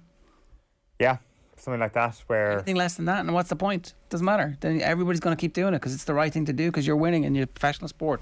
That's the point. John Duggan is with us. John, good morning to you. How are you? Good, Gerno, and yourselves. What's going on? Sure, look, all about Kelly Harrington, I think, to start off, lads. That great reception, the open top bus into Portland Row yesterday in Dublin's inner city. And she has thanked her community for their support.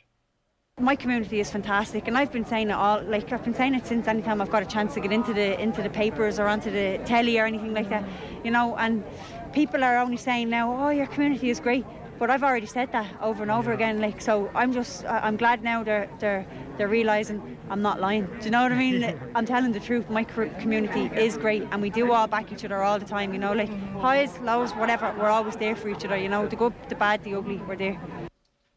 She did not want to be drawn on questions of whether she'll ever fight Katie Taylor as a pro, whether she'll turn pro, or whether she'll be tilting at Paris 2024. 31 years of age now. I think she deserves a long break and a bit of a rest. And we'll see what happens with Kelly Harrington, her gold medalist. Of course, can't forget Paula Donovan and Fintan McCarthy as well. Brian Dewar told the BBC that they may struggle to field a team against Kerry on Saturday week. Only 50% of the Red Hand panel currently able to train due to the COVID-19 issues. Question I'd ask, lads, surely there is room, there's flexibility to have integrity around the competition and fulfill a Tyrone-Kerry fixture, whatever the calendar says. If you can have All-Ireland finals in December of last year, surely if you can change and have a football final move to September the 4th this week, they can change it again. Is there anything standing in the way apart from the club season? The club season is the thing, and it's the be-all and end-all, and so many players, and there was so much hype around the great club season last year. But would every club player in the country be up in arms about an All-Ireland semi-final being moved a week and their matches all moving back a week to fulfil it in the time of COVID? Like, are they that? I mean, look, if you're a hurler who is a hurling person and your championship is going to be pushed back a week because of the football, maybe you're up in arms. But is that constituency being perturbed more important than Tyrone against Kerry? Like, this could be as good as the Tyrone-Kerry games in the noughties. Finally, we have two really good teams who are playing a progressive brand of football with some brilliant young players on both sides. Do we really want to rob ourselves of the best opportunity for that game to be as good as it can be? No, the answer to that question is no, but I think that's something that the GAA have to consider is what if there is another outbreak of COVID cases between now and the end of the season? And the thing that might be not annoying the GAA, but giving them, holding this whole decision up is that the Tyrone players can show up to this game on Saturday week, can't they? And Tyrone's argument is that they just won't be fit enough, that they won't be ready to play. And the GAA might have to turn around and say, Them's the breaks. Them's the breaks, a little bit, because your players are there, we've given you the 1 week. Because if this happens again, do we then not only have to push the game back so that the players are available, but we also have to push the game back so that the players can get 10 days of training in the build-up? So that becomes another 2 weeks. Now, personally, I think that if this is the only situation, I think the game should be pushed back. I think that it benefits nobody for Tyrone to be half available or for Tyrone to show up half fit. I think you're right. We want to see this game happen in as best a form as it possibly can. So I want to see it happen. I just think that the GAA will be considering what precedent does this set. Now, the good news is that there's only 3 other teams left in this, that the window of opportunity for COVID to wreak havoc elsewhere isn't great, but cases are rising and it could easily happen. An anonymous texter in on 087 9180 180 says, does Eoin realise that he just said that's a factor for Mayo and whoever Dublin come up against in the final? Yes, he did, I think. Subconsciously, he has already shooed Dublin into both the final. ways. Yeah. Sorry about that. There's only 3 games left. 100-year pandemic. They had the finals in December last year. I think the club season can wait. And I think it's a fair... This is the big show. This is the integrity of the competition. And I think they can find a way. I don't think it's too much of an ask to try and fulfil these 3 remaining games in the championship in hurling and football. I agree. I think that the matches are of such significance after such a period of time, and there will be fans in the stadium, that it's going to be more meaningful.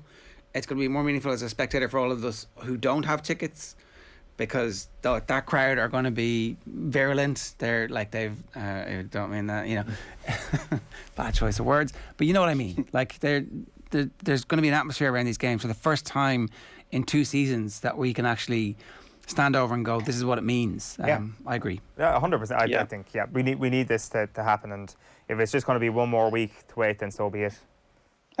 Cork minor footballers hoping to continue a remarkable week for the county. They played Limerick in the Munster decider this evening in football, Throw-in at Semple Stadium, 7:30. Just before we get to Lionel Messi, Rangers out of the Champions League, a 2-1 defeat on the night to Malmo, 4-2 on aggregate. They now play Kazakh or Armenian opposition in the playoff round of the Europa League. Belfast, the venue, Windsor Park, for Chelsea against Villarreal in the Super Cup tonight. Kick off at 8. Horse racing at Gorham Park today at 4:30. Lionel Messi, lads, were you sad to see that spectacle yesterday of him with a Paris Saint-Germain shirt? It didn't feel right. I don't know if I'm sad about it. I think I've expected it now for a while, to be honest. I did want to go and see Messi in Barcelona. I did want to bring the kids, that you were talking about, do that thing. But, trip to Paris, not a bad. That's the whole sports. That's how sports washing works. Paris, where the Rugby World Cup will be and where the Olympic Games will be. Interesting, I suppose we kind of almost forget that they signed Donnarumma, Ramos and Wijnaldum all on frees. As well as Messi. It is great business. And when you're really rich, all business is great business. Speaking of rich, John, virtual insanity this week. We're back. 5.3% profit for the year. So we filed the papers with Wall Street. Okay, we're going to rip through these. Hideki Matsuyama is the headliner for the Wyndham Championship. This is being held in North Carolina from tomorrow at noon. Hideki Matsuyama, Masters champion, 4 each way at 14-1. Hideki played well at the Olympics in his home country, then shot 64-63 in the FedEx last week before losing in a playoff. 3 top 15 finishes from 6 starts at the Wyndham Championship for Hideki Matsuyama. 4 each way, 14-1. He is the headline tip this week for Virtual Insanity. Second selection, Rory Sabatini, 2 each way at 80-1. Rory Sabatini, 61 for silver medal, representing Slovakia at the Olympics. He's going to be buoyed by that. Maybe some more vintage golf left in him. And the last 5 appearances at the Wyndham, he's finished in the top 10 on 3 occasions. 45 years of age, could be a bit more in Rory Sabatini for 2 each way at 80s. Also for 2 each way at 80s, Harold Varner. Never won on the PJ Tour, but is from the state North Carolina. 2 top 10s and 5 starts. Good iron player, 15th last week. Doc Redman, also from North Carolina, for 2 each way at 100-1. In and out, but he was 3rd in the event last year. Patrick Rogers, 2 each way, 100-1. Did card a 63 there in 2019. 3 top 25s in his last 4 starts. And Denny McCarthy is a 250-1 shot for 2 each way that I backed myself yesterday. Was the best putter on tour in 2019 and 2020. Did finish in a tie for 9th in this last year. Puts on Bermuda greens. Has been out of form. But if he bounces back, I think he's definitely overpriced. Denny McCarthy at 150 to 1. So Denny McCarthy, 250s. Doc Redman and Patrick Rogers are 100s. Rory Sabatini and Harold Varner are 80s. The headliner, the man who's the Masters champion, who's got that green jacket in the wardrobe, Hideki Matsuyama. For a further explanation, lads, you can go to otbsports.com or the OTB app to kind of get the rationale behind this week's Virtual Insanity. John, you're back. It's good stuff. Thanks a million. Cheers. Cheers. John Duggan, obviously presenting on Saturday afternoon, of course, on Off the Ball on News Talk, and of course on the OTB Sports app, as he has said there as well. A reminder, OTB AM is brought to you by Gillette. Good morning. Start with Gillette. Put your best face forward with their new and improved razors. A couple of quick texts coming in and comments on the YouTube stream. Mark Dunning says, you're setting a precedent for club games up and down the country if you move it another week. If a club team gets cases for a county semi-final later in the year, is that game put back? Well, the answer would be no, because you just legislate and say the only games that we're going to ever put back are All-Ireland football, hurling, semi-finals and finals in this brief scenario. Remember, these are all under emergency rules that were brought in, like that were turned over and rolled over by Special Congress last year. So if you remember, Sligo obviously got kicked out last year because they couldn't field because it was earlier in the championship, and they've said that there are certain games that are more important than others. I think if Tyrone had been unable to field in the Ulster final, then I think Monaghan might have been given a bye in that game. Possibly, and I think that if, with regards to the precedent up and down the country, I think that's up to each county to make their own decisions. They will have national guidelines on when they need a county champion decided by, and if they've got enough weeks left in their window, then they can do it, maybe even with the permission of the Provincial Council. So it'll be a case-by-case basis, especially if it's a county championship semi-final or final, for example. Kenny the Dad says Liverpool need 2 more signings, but it doesn't look like it's happening. Saul or someone similar and an out-and-out centre forward would be great. Shifty Lad says, morning, let's face it, Potter has a great chance of winning something this year.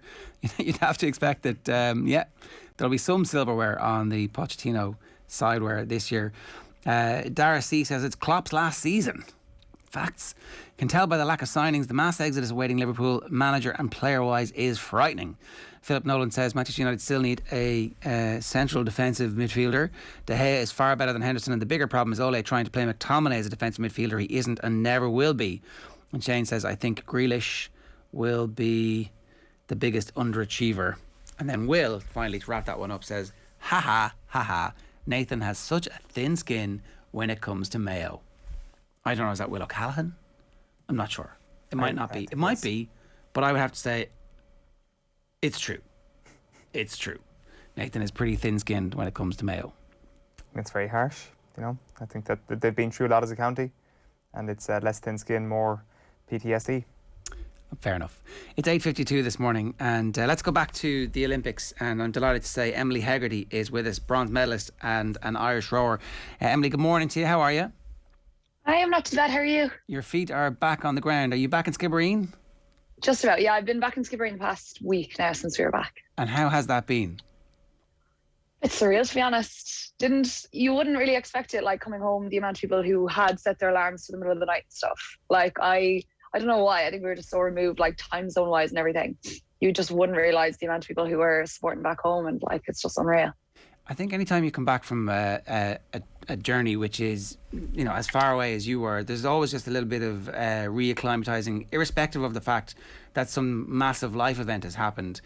Are you like have you fully taken in the scale of the achievement that happened when you were in Tokyo just yet?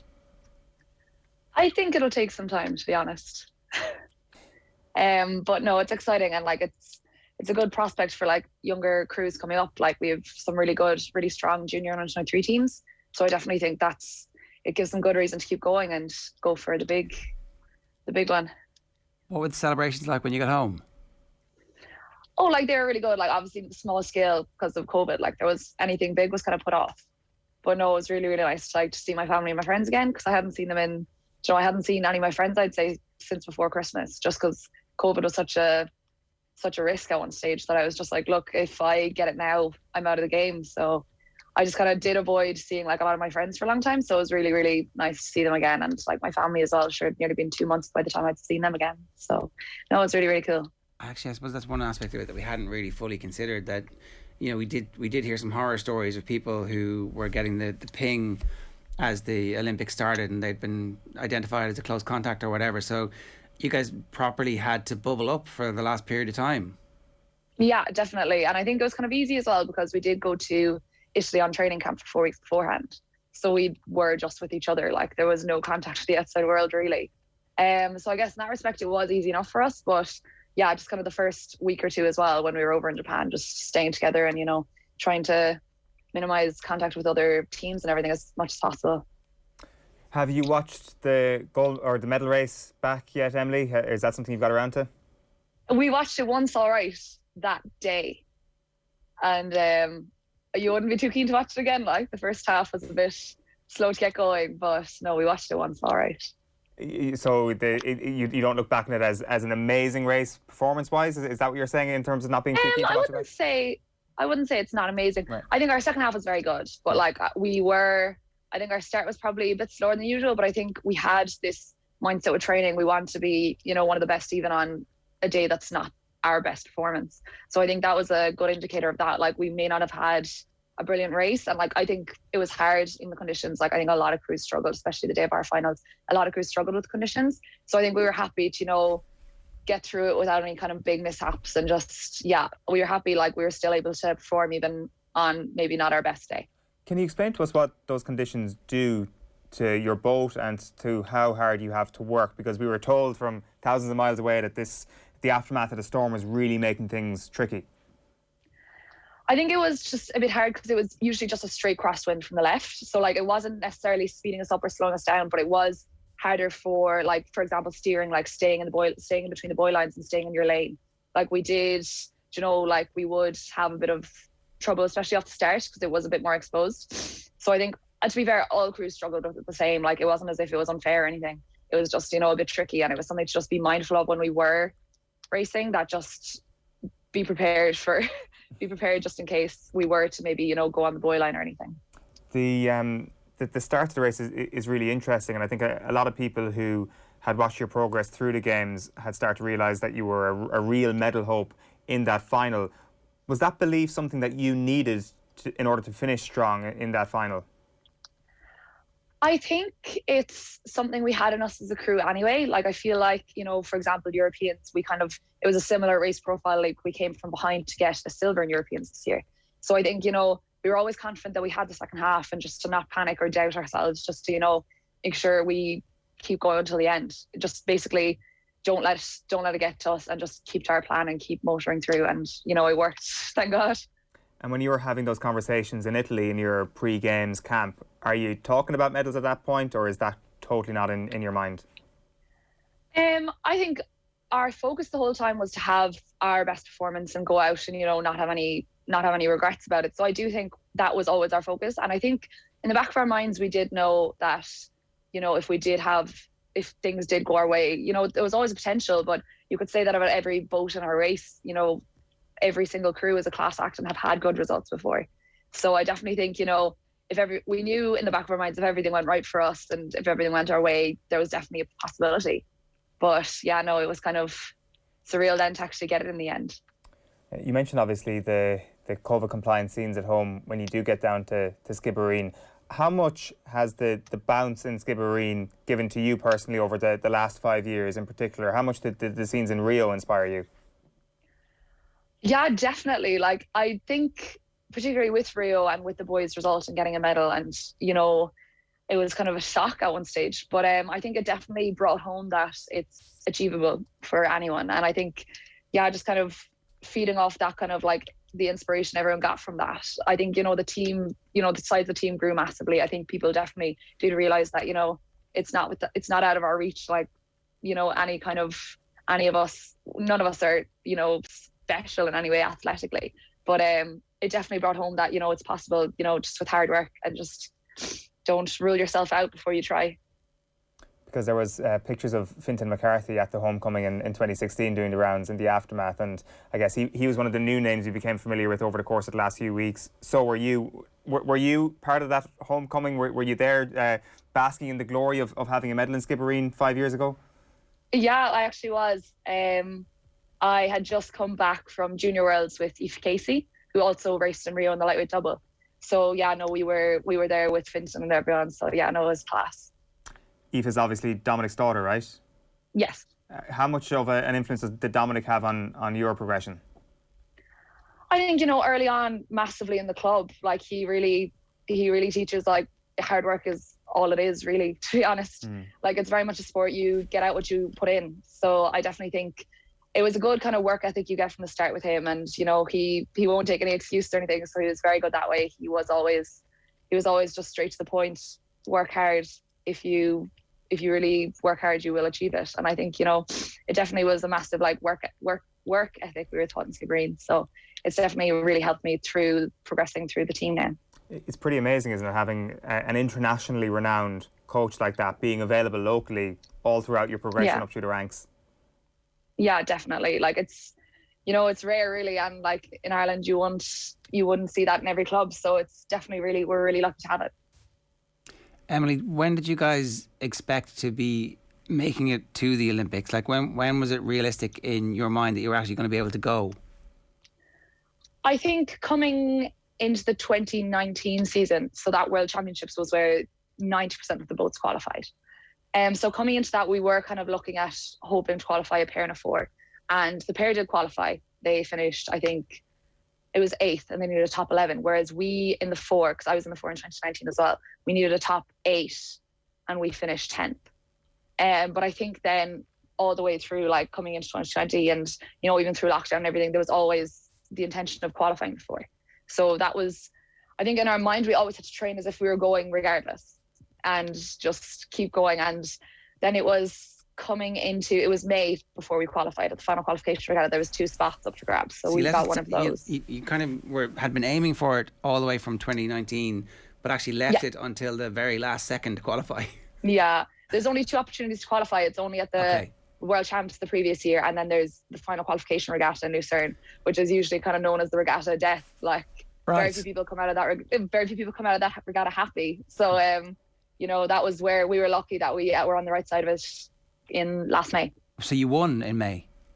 Yeah. Right. That must give the team incredible confidence about our form is right where it needs to be. So some boats would have qualified in 2019. It's a long time ago. Different makeup probably in many cases of the women in that boat, in that 4, for example, when they actually get here to 2021. But you guys in May qualify for a race in July, which means that you're in form and you're relatively fit. Yeah, and I think everyone is kind of, it's a tricky one. Sometimes you do have to kind of almost be informed twice, if that makes sense. Like just to make sure you actually get there. And then, yeah, come July, then we were just really working towards it. Like in the back of our minds, these past 2 years, we had to train as if we were going, regardless of whether we made it or not. So what's next? What's next? We actually have the National Championships next weekend. So I'm back doing a little bit of training for that because I'll be racing for UCC. And then I'll be back in university in Cork in September, and I suppose I'll pick up the training again properly there. Right, and back to normal life. And then is there... Back to normal life. Is this now your plan for the next 3 years? Is Paris very much on the horizon? Is that same opportunity going to be there for you in a 4, or what happens there? I guess it kind of depends. You know, people might take a bit of time now, and it depends who will come back and who won't. Like we won't know probably until later on in the year who's thinking of coming back or not. But I think there'll always be a group of girls. Like I do know there is a few that will be starting in September, and like will be starting training again in September. So I do think regardless of who comes back or not, there will be a group of girls there all the time. And you know, it just kind of depends whether the coaches decide to, this season we'll go for the 4 or the pair, or it kind of is a play by ear sometimes as the year progresses what boats would be an option to target. But hopefully there will be more than likely a big group of girls there, and we will have the same kind of opportunity to field hopefully a few boats. And on a personal level, are you determined to keep going at this level, or is there a part of you that goes, okay, I've got my Olympic medal, that's great, I'm going to go off and have a normal civilian life now? I think it's hard when you get a taste for it to kind of bow out, to be honest. Like I plan on hopefully making it to Paris. Like I'll train up for the next years anyway, and if it happens, it happens. And if it doesn't, but no, that's on my mind now anyway, continue on to Paris. And I guess being on the podium helps in terms of carding with the with Sport Ireland, and just to generally make sure that the funding and the support network that you need is there to get you guys back to Paris in a competitive situation. Yeah, no, we are really lucky, and the support staff in Sport Ireland are so good to us. So no, we definitely have a good system in place, and that we are quite well looked after. And it's something that, you know, it is hard to walk away from too, when there is such good support there and there's such like a massive team of people behind you. It is hard to leave that when, you know, they give you all the opportunity they can. So it's kind of hard to bow out then. Where's the medal? The medal is in the kitchen. To be honest, I don't have much control over that. I think my mother's kind of claimed it as her own. That's the place for it. She can make sure that it gets looked after. Emily, congratulations. Thank you. I guess you saw with how everybody was watching the fights. You were home for the last week, so you saw the kind of mayhem around Kelly. It was fairly similar when the rowers were out, and particularly like a come from behind victory where you pip one of our greatest rivals is something that the whole country was able to get behind as well. So you have a sense of what it was like. Yeah, no, it's really exciting, to be fair. It's so funny looking back now. Like, we did not realise the amount of people supporting us. So no, it was really cool, and like Kelly did unreal, and like it was so good to see. And you know, it's even like it's nice to be able to watch something from home too. Just kind of the excitement of getting up early, and yeah, no, it's definitely it's surreal, to be fair. It's kind of hard to believe sometimes. Well, listen, congratulations, well deserved. Thanks a million for joining us this morning. Cheers. Thank you so much for having me. It's Emily Hegarty there, fresh off the boat with her bronze medal.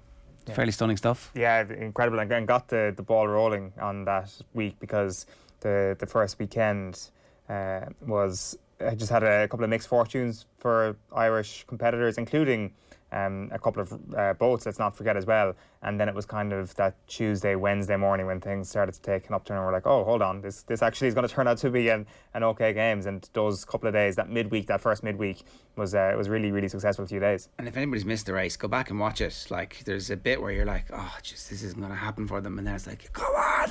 Yeah. And then it just does. And it's Britain. Yeah, exactly. I mean, that was the bit. It was, they just pipped the Brits. It's like, wow. It's one story that we just didn't really cover because we were focused on ourselves quite a lot, but the British rowing drama was exceptional. Like, I mean, the most well-resourced rowing team in the world, just spectacularly blowing up on the water. Ireland matching their medal haul, as far as I'm aware, with a fraction of what they're actually pouring in finance-wise.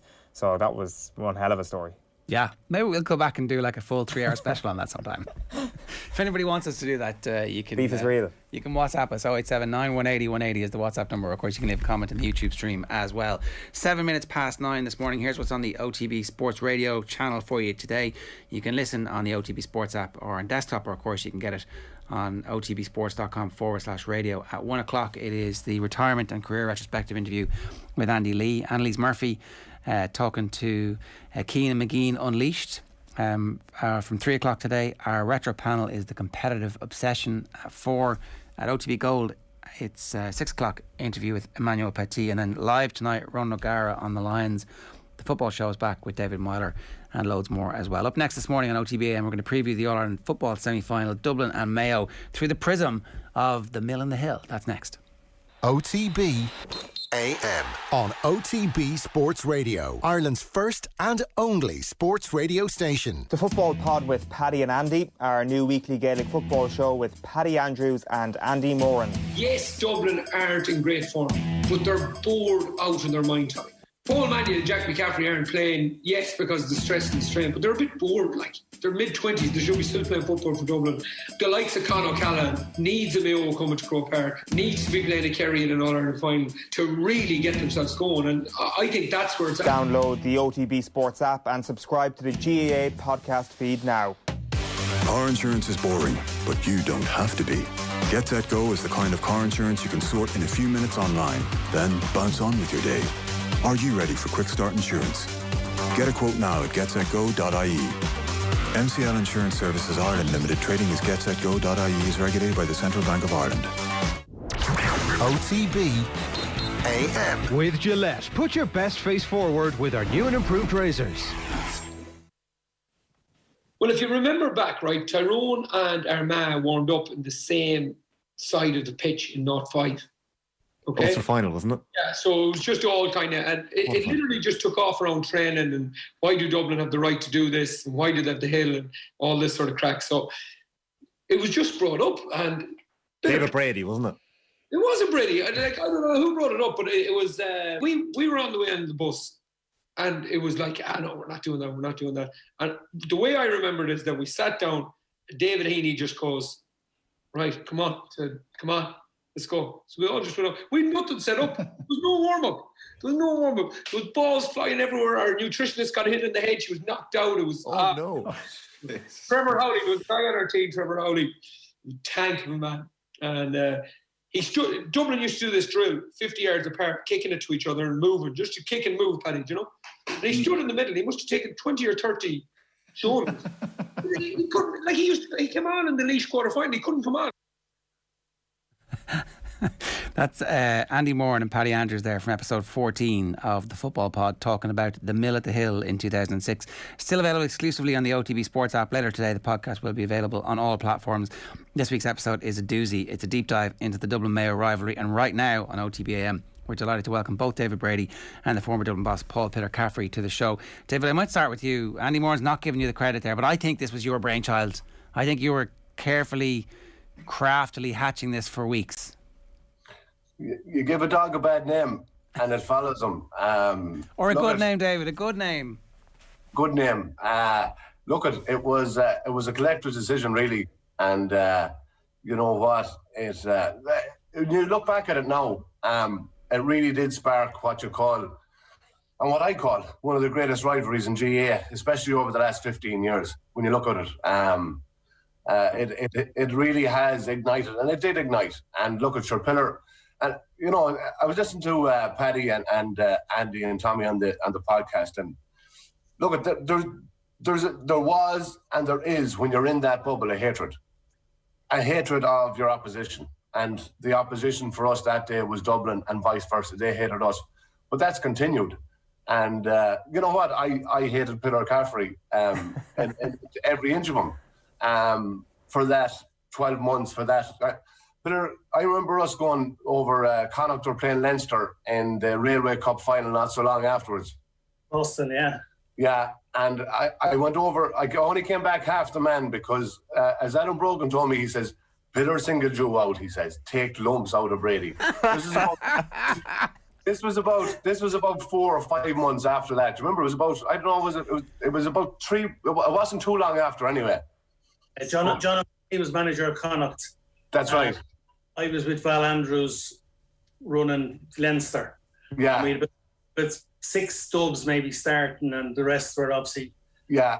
And so we sold them the idea that this was our turn because it was mostly Mayo fellas. Yeah.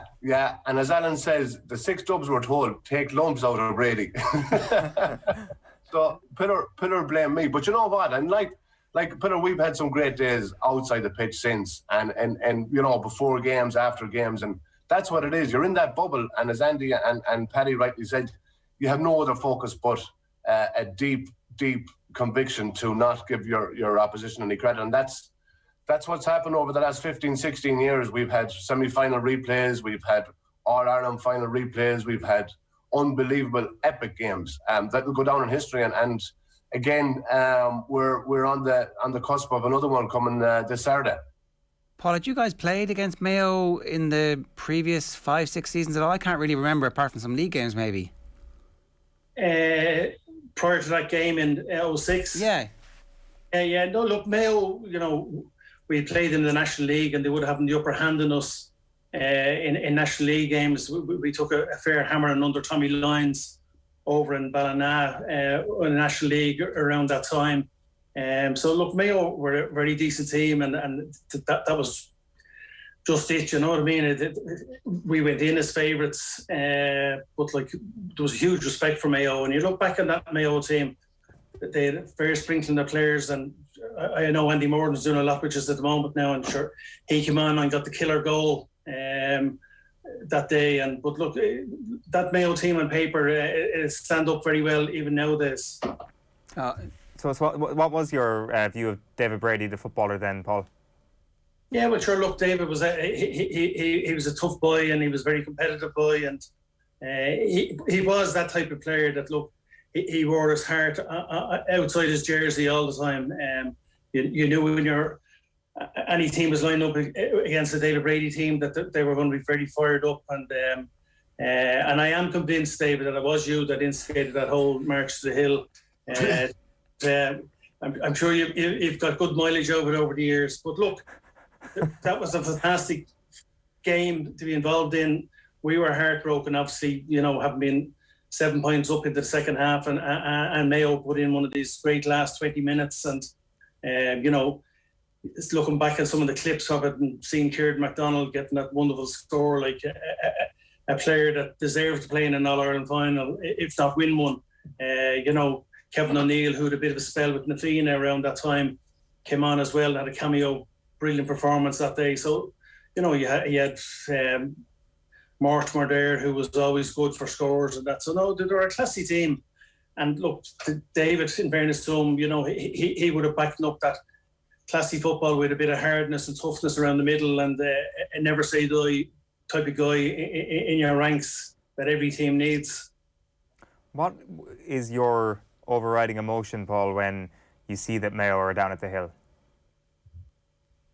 Well, I suppose immediately Paul Clark had gone out to put out the cones for our warm-up, and he came in, he says, "Pillar, we have a problem. Mayo were down there." And I says, "What?" And he says, "Yeah." So I just said, "Look, it's not a problem, Paul." I said, we turned around and said to the players, "What you want to do? Mayo are down there." And they said, "Pillar, we're going down on top of them." And I said, "Right, fine." I remembered my brother John had been involved in Tyrone, Dublin, All-Ireland. I think it was the semi-final as well. And Tyrone went down to the hill end, something similar under Kevin Heffernan. And that was in my mind, that if we go down to the canal end, and loads of people voiced opinions after and said we should have just ignored them, go down to canal end. And you know what? If we went down to canal end and lost the game the way we did, people had said that we'd lost it before the ball was thrown in. So in my mind, once the players were comfortable that they wanted to make that decision, obviously it was a bit unfortunate that things got a little bit out of hand in the physio got a bang of a ball, and that wasn't nice and wasn't pleasant. Myself and John Morrison had a little chat, and that was all good and fun at the time. But no, look, I would have no regrets over what we did, because I do firmly believe that, look, there were precedents set there that Dublin went down on top of Tyrone that day, and that was still fairly fresh in my memory, obviously with my brother John involved. So, look, we got into a bit of bother afterwards, and the rest is history. Mayo had a great win against us, and they went on to contest the All-Ireland final. I mean, the rest is history, but you guys actually start the game way better than they do. So the whole kind of thing about the middle of the hill having any impact on the outcome of the match is just wrong, right? No, and a lot of people miss that point that we actually did start and settle very well. So no, look, that would it would bring to the conclusion that it didn't rattle us. And I don't think it did rattle us. I just think it created an unbelievable atmosphere before the ball was thrown in. Croke Park, full house, and people, all of a sudden, they've something to watch before the game starts. It created a huge volume of noise coming from both sets of supporters. David, was there any part of your mind that was like taking you back to 96 and the brawl at all? Like, was there something about that moment where you were like, okay, I've seen this one before? But I suppose when you look at it, I was 2006. That was the last time I played in Croke Park. That was more or less the last time. I was the senior player on the panel at the time, and it gave me an opportunity, because I wasn't starting that day, to say, right, how do we control this, or how do we actually try and make it to our advantage? When the Somatel, myself and Brian Talty, who I have a great respect for, we had some very strong words over at the near the Hill 16 side. And you know what? When I seen Peter giving John Morrison and all the rest of them the dunt in the back with the shoulder, I said, "Geez, this could go awful. This could go crazy altogether." Not shoulder. A shoulder. I thought it was a fair charge, shoulder to shoulder. I think it was him facing the hill, and you were into the back of him. And Peter, you go there's the Dublin manager, a well-respected member of the Garda Síochána, and all hell is breaking loose. But it was, for us, I think there was a moment we just gathered the players over and said, guys, whatever happens, whatever is thrown at you from here on in, do not do not retaliate. And I think that would be Pillar's message to his players, because there could have been a spark at the start of that game and you could have had a red card, or you could have had a Shamazel with guys sent off.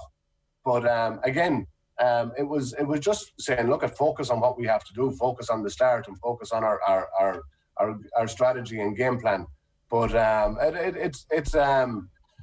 it was probably the longest warm-up in the history of the GAA, because it extended between injuries and our dietitian getting knocked out, and it just, and you know, when the sideshow finished, the quality of football, in all fairness, throughout from both sides, was unbelievable, and it was an absolute classic. I remember we were 6 points down, and I came on and I'm going, right, I've got one job here to try and create a flow or to gain momentum from our side. And next thing we go 7 points down. I said, that worked well.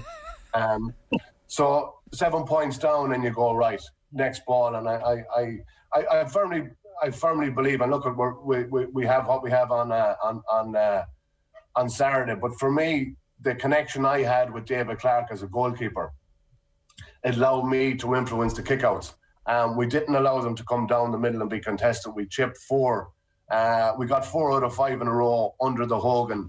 And that, for me, that connection, and I had said it to Clarkie, look for the chip to the right, I'll be on my left. And that kind of thing is vital in to try and create flow. And look at Stephen Cluxton has dictated and delivered that flow for Dublin over the last 10 or 15 years. But again, it goes down once that game is over. It was the only time I ever needed security going out in Dublin that night.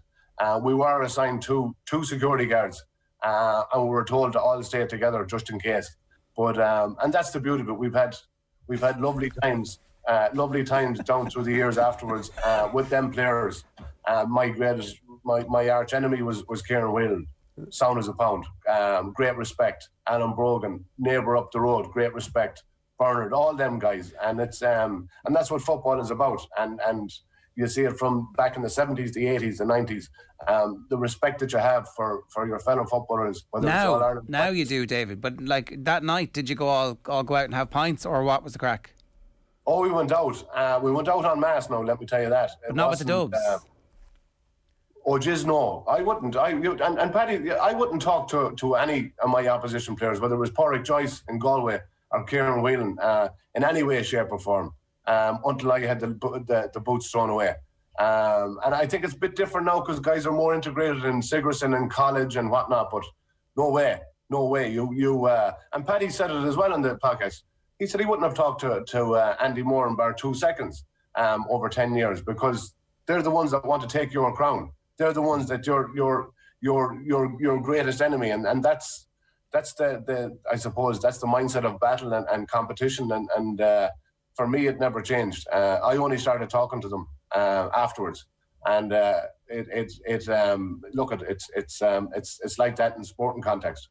A little funny story in relation to that, David, just backing up the way it was then. The following year we played in the first floodlit game in Croke Park against Tyrone, the opening round of the National League. And again, look, 72,000 people in Croke Park, or 80,000 for a National League game, night game, fantastic atmosphere.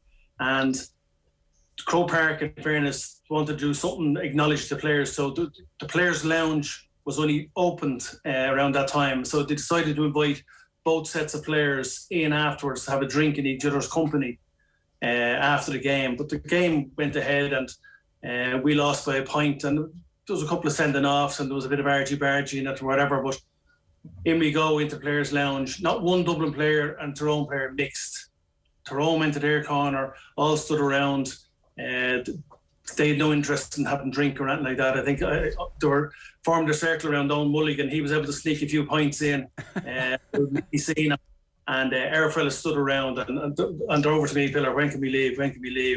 And that's just the way it was then. There was no mixing teams. Like, you know, Tyrone were obviously huge rivals to us. They had the upper hand on us all during that period. And, you know, they had no interest in chatting to us and we had no interest in chatting to them. And that's unfortunately, it has changed. I would agree with more and more of these fellas playing serious football in colleges and, Sigerson competitions and more of the mixing and then lodging together and all that bond has sort of forged. They're more sociable now than they were. But back then, you would use the word, you hated the opposition, and particularly the opposition that was in your spot, whether it was, Mayo and us or Tyrone and us or whatever. There was always that edge to it. So socially, even in relation to that Railway Cup competition, like we happened to win that final over there, and for us, the Dubs that were involved in it, we felt brilliant about it. After Mayo doing us the previous August, and but there was no mixing with the two teams afterwards. It was a function the following night, and I remember ending up down somewhere with yourself and your brother David. We were struggling to get into some spot or whatever, but there was very little mixing went on in terms of the two squads. It was very much we're still on duty here. We're still inter-county players, even though it's an end of season competition or whatever. Paul, just on that Dublin team around that time, like ever since Dublin made the breakthrough, they haven't lost an All-Ireland final. Was Everest, in your view, actually getting to an All-Ireland final at that point? Do you think he would have won an All-Ireland had he got there? Yeah, no, and look, it's very clear in my own mind, you can't win an All-Ireland until you get to the final. And while we had a rocky road in Leinster, I was involved for 3 years with Tommy Lyons, and we only managed to win one of them Leinster titles, and that was the only one won 2002. It hadn't been won since 95, and we won the All-Ireland that year. So there was a barren spell, and Laois and Westmeath were filling the void, and they were putting their hand up, and Meath hadn't gone away; they were still around. So we very much said, look, what are we capable of doing immediately? And as a group, we talked about it, we discussed it. We are capable of winning Leinster, absolutely. We got our house in order and targeted that. And then look, there was the All-Ireland quarterfinals every year there. So it was a different competition in our own minds, but we just felt within the group in 2005, and we had no business talking about winning All-Ireland from the platform we were coming from. We hadn't got strong enough base. We weren't certain enough of ourselves in Leinster. And so, obviously Tyrone and Kerry were brilliant around that period also. So they were swapping All-Irelands, each year, but they weren't in our sights other than if we met them, we'd prepare and we would try and beat them and take them out of it. But the goal was very much, dominate Leinster, try and win Leinster every year, then see what the draw takes us. And it was to get to an All-Ireland final and then see, are we good enough to take the next step? So absolutely, getting to the final was going to be a huge part of our journey. And that's why, look, when I look back, I would have disappointment in my 4 years in charge that we were very close the 4 years, but we still never got to an All-Ireland final. And I think the players themselves needed to get there and experience it and feel it, and then say, look, we either have another step to take on this journey, or we're right in the mix now and we can go back next year and win one. But having said that, like after that Mayo defeat, after 10 or 15 minutes in Croke Park on that All-Ireland final day, and I think Kerry had banged in 2 or 3 early goals or whatever, I just shook my head and I said, Jesus, that could have been us out there. And it was a lonely little place for Mayo that day, and that's, I suppose, in the back of your head, you're thinking, look, next Saturday night is only a semi-final too. Whoever wins it has to go on and do the business. And while, I know we talk about the game in due course, but there's a huge amount riding on it, but only if you win the All-Ireland, because look, both of these teams, okay, Dublin are on the run they're on, and look, Mayo are like, they've so much heartbreak in finals in the last number while.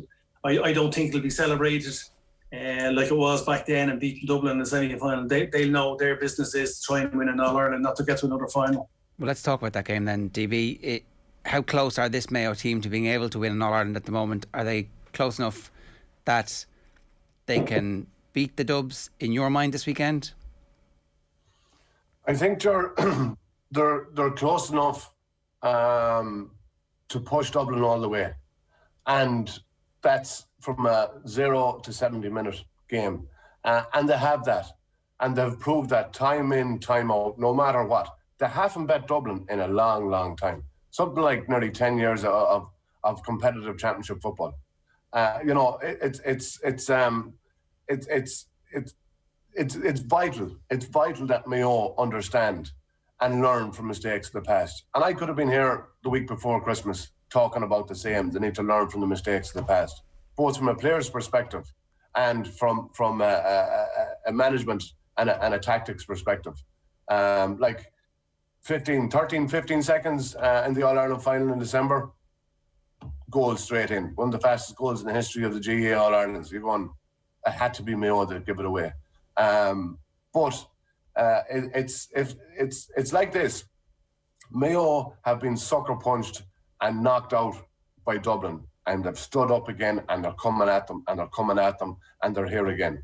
And it's not that Dublin fear Mayo, but I'm telling you now, Dublin realise what they're coming up against. Any Mayo team, and especially this kind of group of players that have showed massive tenacity and resilience time and time again. We need to get our matchups right. And more people are telling me, DB, you'll beat them. And I'm going, you're only thinking that. Because the reality is, you're missing the likes of Brendan Harrison, all-star defender. You're missing the likes of Jason Doherty, who has consistently performed in All-Ireland semi-finals and finals from a right half-forward position. You're missing Cillian O'Connor, who's gone, who's your main talisman. That'd be like Dublin missing Conor Callahan and Kieran Kilkenny, both gone together. That's the enormity of Cillian O'Connor gone. But you say, you're right, you regroup. We have to learn again from the All-Ireland final last year. Not alone just giving away soft chances, but we didn't finish strong. Like there was a period, and you can't let Dublin dictate the pace. Like we had a man down, we were an extra man from half-time onwards.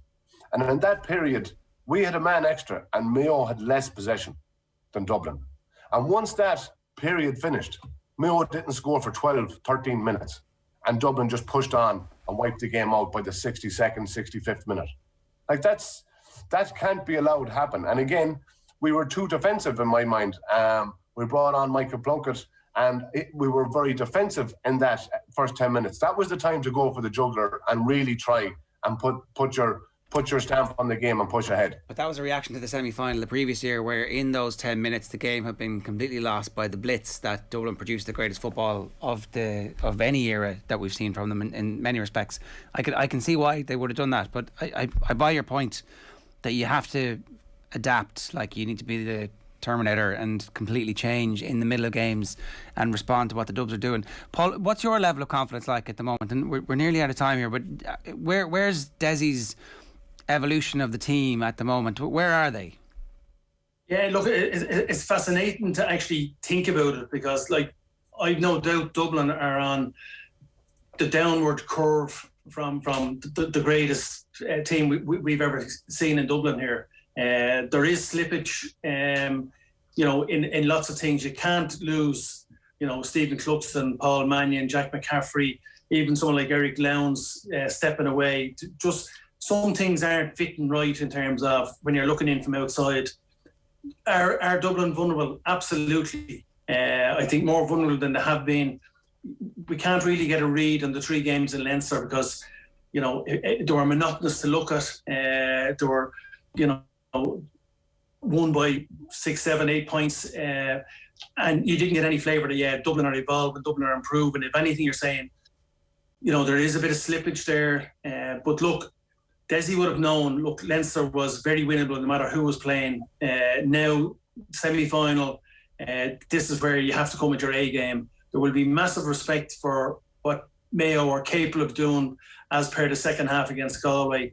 But look, they will know that I'm not sure about the Mayo 6 forwards. Are they going to be able to, tack up 22, 23 points or the equivalent of to beat Dublin in a shootout? I think we could be in for a fantastic game because Mayo only know one way of playing, and they're not going to sit back like Kildare did and try and take it on the chin and do a counter-attack. They'll come at Dublin and ask serious questions. On small back fit and on Murchard back fit, I think Desi has better options now than he has since last year's All-Ireland final. And I suppose for us Dubs, it's intriguing to think, look, what way is he going to line them out? Are Small and Murchard... Oh, we're just having some trouble with the line. Start line up. Will that release midfield? Sorry? We're just having a bit of trouble with the line there, Paul. We're nearly finished anyway, so I'll let you go and say thanks very much. I'm going to get last word, one word predictions if the line holds up for you, Paul. Is it Dublin going to win? Dublin by 2 points. Right, good stuff. And Davey, I know you're not going to predict against Mayo, but you're saying that there's going to be in the melting pot in the 73rd, 74th minute. It is, and I do think that the likes of Tommy Conroy, who has unbelievable ability, we can't allow him to be tied up. I honestly think this is one of the best opportunities, regardless of the players we're missing. And I think it creates. Think about it.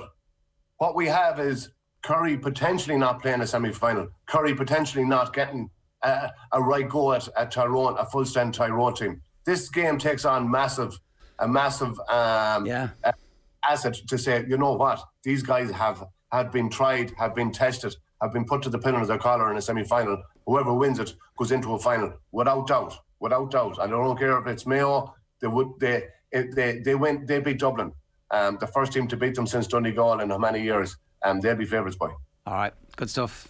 The appetite is suitably wet. My thanks to both of you for bringing us your memories of the Mill at the Hill. It's Paul Caffrey and David Brady giving us their thoughts there. It's a good point. Kerry don't play Tyrone, get a shoot into the All-Ireland final. The decision not to play the Munster final in Croke Park, it'll be their first game in Croke Park this year. Yeah, first game in Croke Park since they lost the All-Ireland in 2019. They drew the previous game in Croke Park and they drew the previous game to that in Croke Park, and then Mayo be on a roll, 3 games in a row. Last time Kerry played Mayo in Croke Park, Mayo won in the league final of 2019. 2017 then was the last time they played in Croke Park. Before that, Mayo won. Right. They drew that game, and Mayo and Kerry in Croke Park is not as straightforward as you might think. OTB AM brought to you by Gillette. Good morning. Start with Gillette. Put your best face forward with their new and improved razors. We're going to hear from Stephen Doyle in Greece as Bows get set to take on PAOK in the Europa Conference League. Right now, we're going to bring you boxing writer Trish Dixon in conversation with Joe about his new book, Boxing and Brain Trauma. I suppose for boxing, I mean, let's deal in realities here. Just banning a sport like boxing, something so almost hardwired in and primeval, like it'll go underground, and you don't want that to happen either. Like I suspect there'll be something in human beings where they want to fight, and so regulating it is probably the smarter thing to do. And also just with so much money at stake and everything else, and it's so established, how it would be banned. I can't. And also, you can't ban boxing and keep MMA, you know, and all, that different stuff, you know. And the contact sports. Then. Yeah, there'll always be the next thing in line. If you ban one, you got to ban the other. So I guess you got to work within trying to make the thing safer. And so 2 things jump out to me. One, informed consent. And so letting everybody know the risks. And that's where something like your book is very helpful. And then secondly, as you said, how do we change training? How do we make this thing safer for the vast majority of the time? Like you talked to Freddie Roach, it was pretty interesting. And, you know, he was talking about sparring and how often it might need to be done. And to be fair to him, I loved his honesty, because he said, well, look, you still need to spar. You still need to practice measuring distance and fighting, but you don't necessarily need to do it as often as he was doing it in the 80s. Yeah, of course. You know, Freddie's you know, I hate to use it, but you know, he's one of the poster boys for Parkinson's now, isn't he? Because he's had such a long, high-profile fight with it. Yeah, it's a tough one. I mean, there's, in terms of the informed consent thing, is I find fascinating at the moment, because my son's 15 and he plays soccer. And so obviously, I'm an old school guy. I'm very far from being a woke individual. But when a big high ball goes up, obviously I've got the proud dad thinking, go on, son, get your head on it. And there's also part of me saying, just let it bounce and kick it. You know, and when informed consent comes in, you know, I spoke to Chris Nowinski at the Concussion Legacy Foundation for the book. Yeah. He thinks that within 10 years of me going there, so it was a couple of years ago now, that children won't be able to head footballs under the age of 14. So obviously, what does that mean for boxing, where you can actually fight from the age of 11? And I think there's some stats in the book where our 2008 Olympian Tony Jeffries talks about the amount of times he was hit in the head before the age of 12. So yeah, I think there's a big thing about informed consent, because, you know, knowing what I know, I wouldn't have allowed my son to box before the age of 14 to the head. I still think there's a real space for boxing in schools and in communities. I think there's so much to be gained from being able to box my daughter's 12 now, and I would love for her to have friends or something in a school where she puts pads on and takes someone on the pads, and then they swap over and she puts the gloves on and does that. I think that will really help her self-respect. It will help her self-discipline. Not that there's anything wrong with any of her current attributes, but self-respect, self-discipline, and confidence. And I feel the same thing for my son. I think, and boxing training allows that sort of discipline and self-discipline to kick in.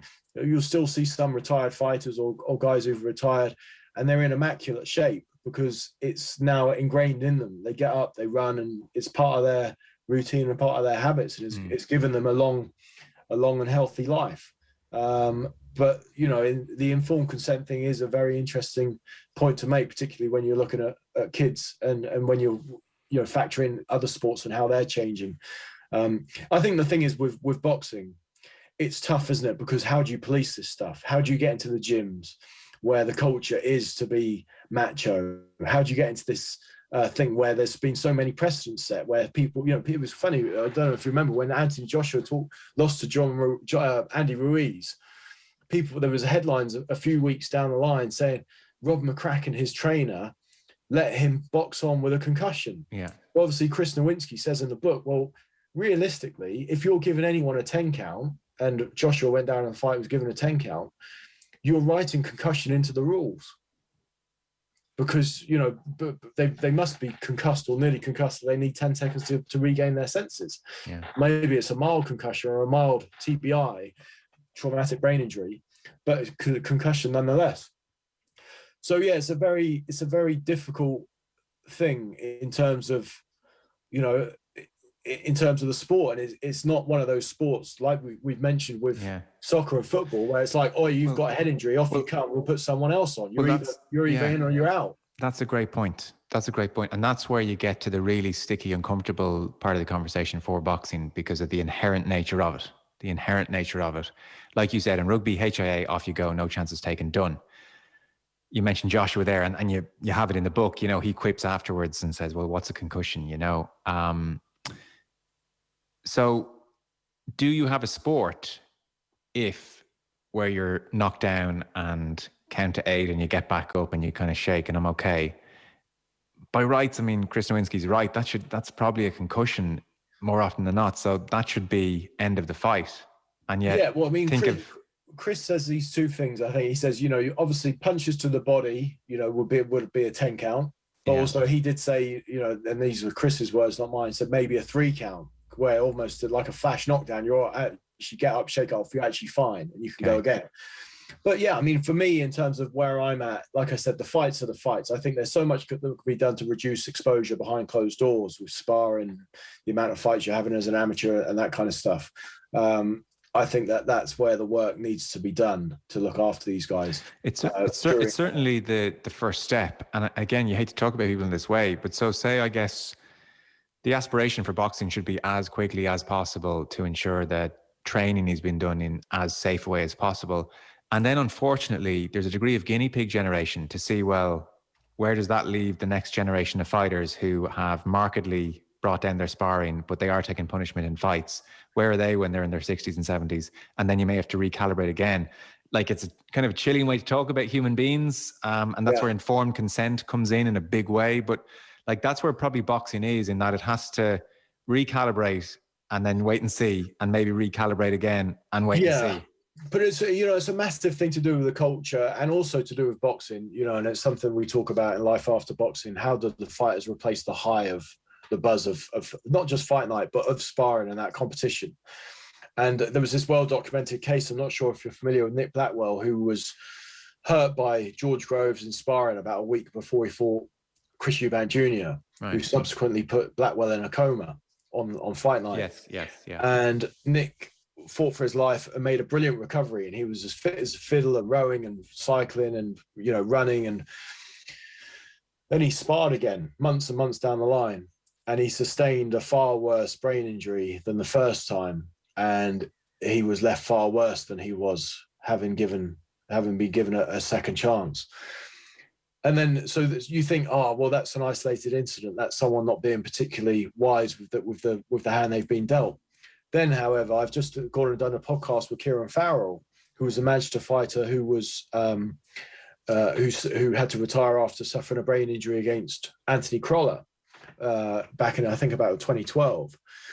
And Kieran actually was sparring. He'd gone back sparring and told him what shouldn't be doing anything again. He'd gone back sparring years down the line. And it was actually only what happened to Nick Blackwell that stopped him. And he said, no, geez, I'm not doing it anymore. And so but these are the fighters, these are what we're dealing with. And it's not, I'm not saying that they're stupid, because, you know, that's not what I'm saying, but they can't give up the rush. They can't replace the rush and that spirit of competition. It's what is, to an extent, it's all they know, but to the larger extent, it's their passion. It's what they love to do. And there's money. I mean, it's the best. I mean, they're never, you know, they won't make as much money in any other area of life in a lot of cases. Yeah, it's a tough one. I mean, you know, one of the great examples of this is Tony Jeffries, who I mentioned earlier, who's now become like a social media influencer, who's done fantastically well by doing online boxing tutorials on YouTube and all the rest of it. And he had to retire after 9 fights with damaged hands, and he thinks he's dodged a massive bullet. Now he's part of a brain study in Las Vegas. And he's done very well for himself. So yeah, the guys might not see that they've got options out there, but Tony felt like that at the start. He's created his own avenues and he's still got a long life to lead. There's nothing to stop these guys going out. And maybe that needs to be part of the education from trainers, where, you know, when you pack this up at 30, 35, you know, you've got a long life ahead of you. You can't just keep putting on the old DVDs or watching your old fights back on YouTube for the next 40 years. You've got a life to lead.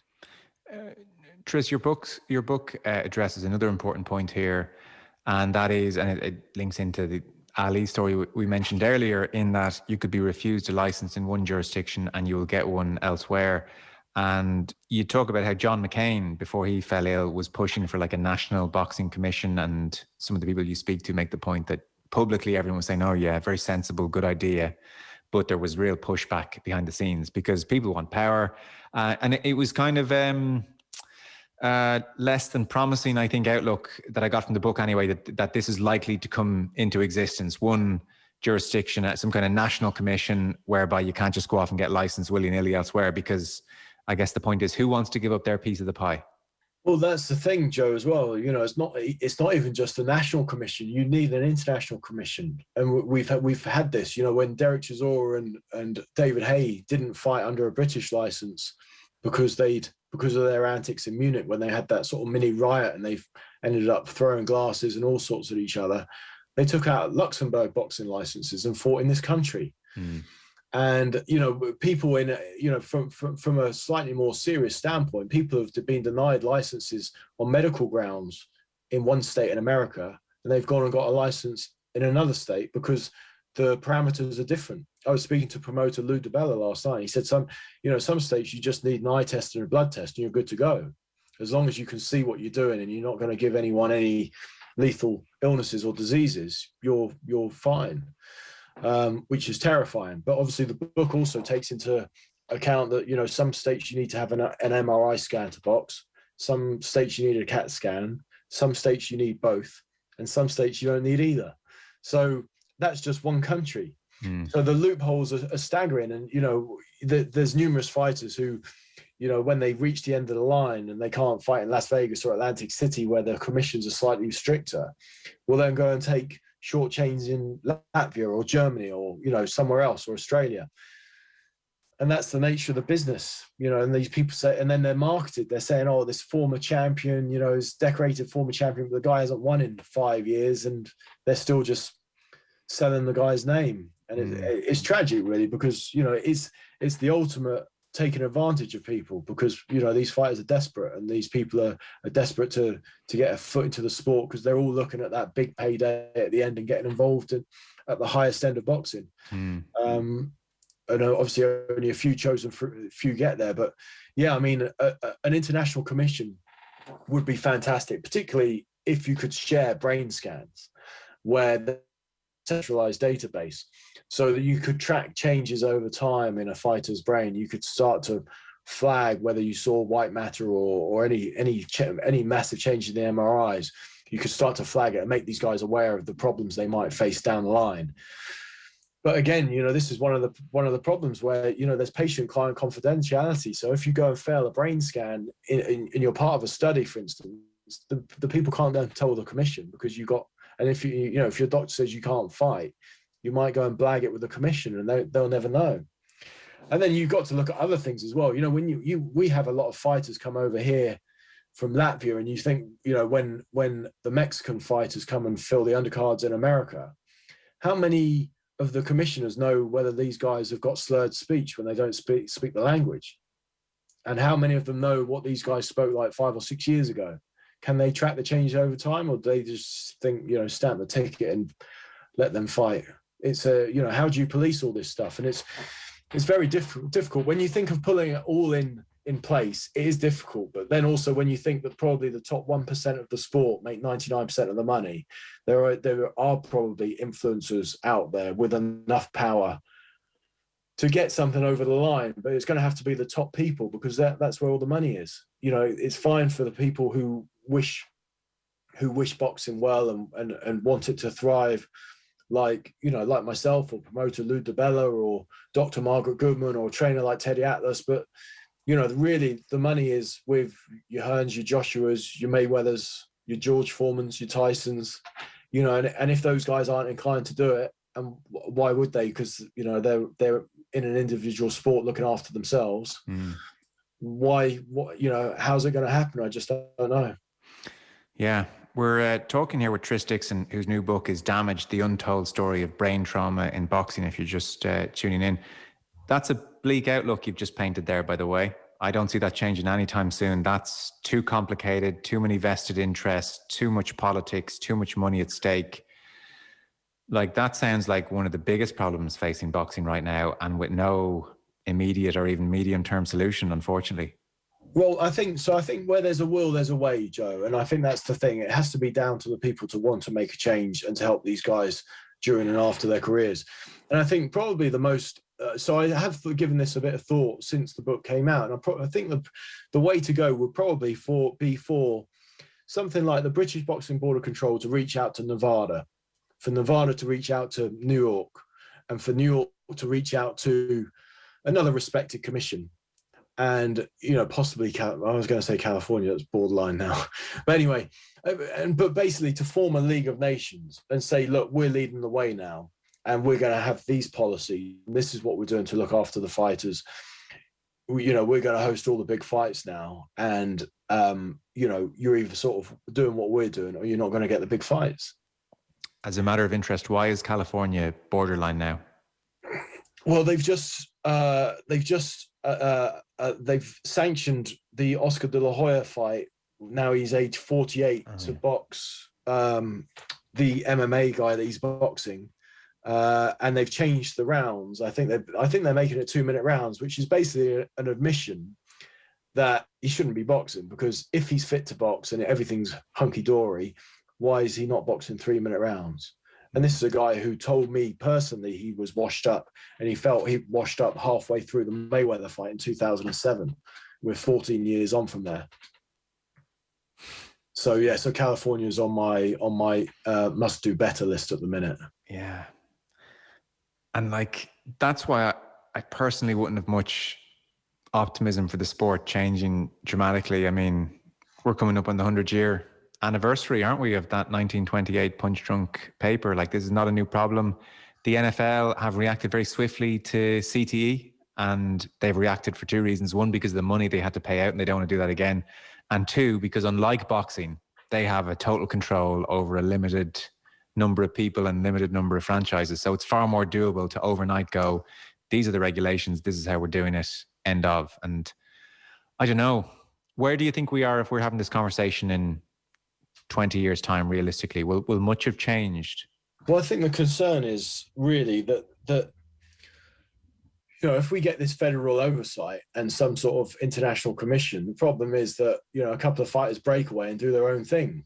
Yeah. And then there's another commission, and then we'll be back to sort of, it'd be Groundhog Day, where we're split, and there's multiple championships all over again and all that sort of stuff. So it's a tough one, Joe, isn't it? I think, boxing is a sport that is set in its ways. I see it every day when I go to the gyms, and I see how the guys are training in it. They're training like it's 1950 again. There's even though there are more and more S&C guys having an impact maybe with the higher level guys, there's still a lot of people doing very amateurish stuff in their training. And in effect, taking too much punishment to the head, basically. Yeah, but also, I'm talking about education in terms of nutrition and strength and conditioning and that kind of stuff. Yeah. It's a sense that the sport is still in many ways in the dark ages.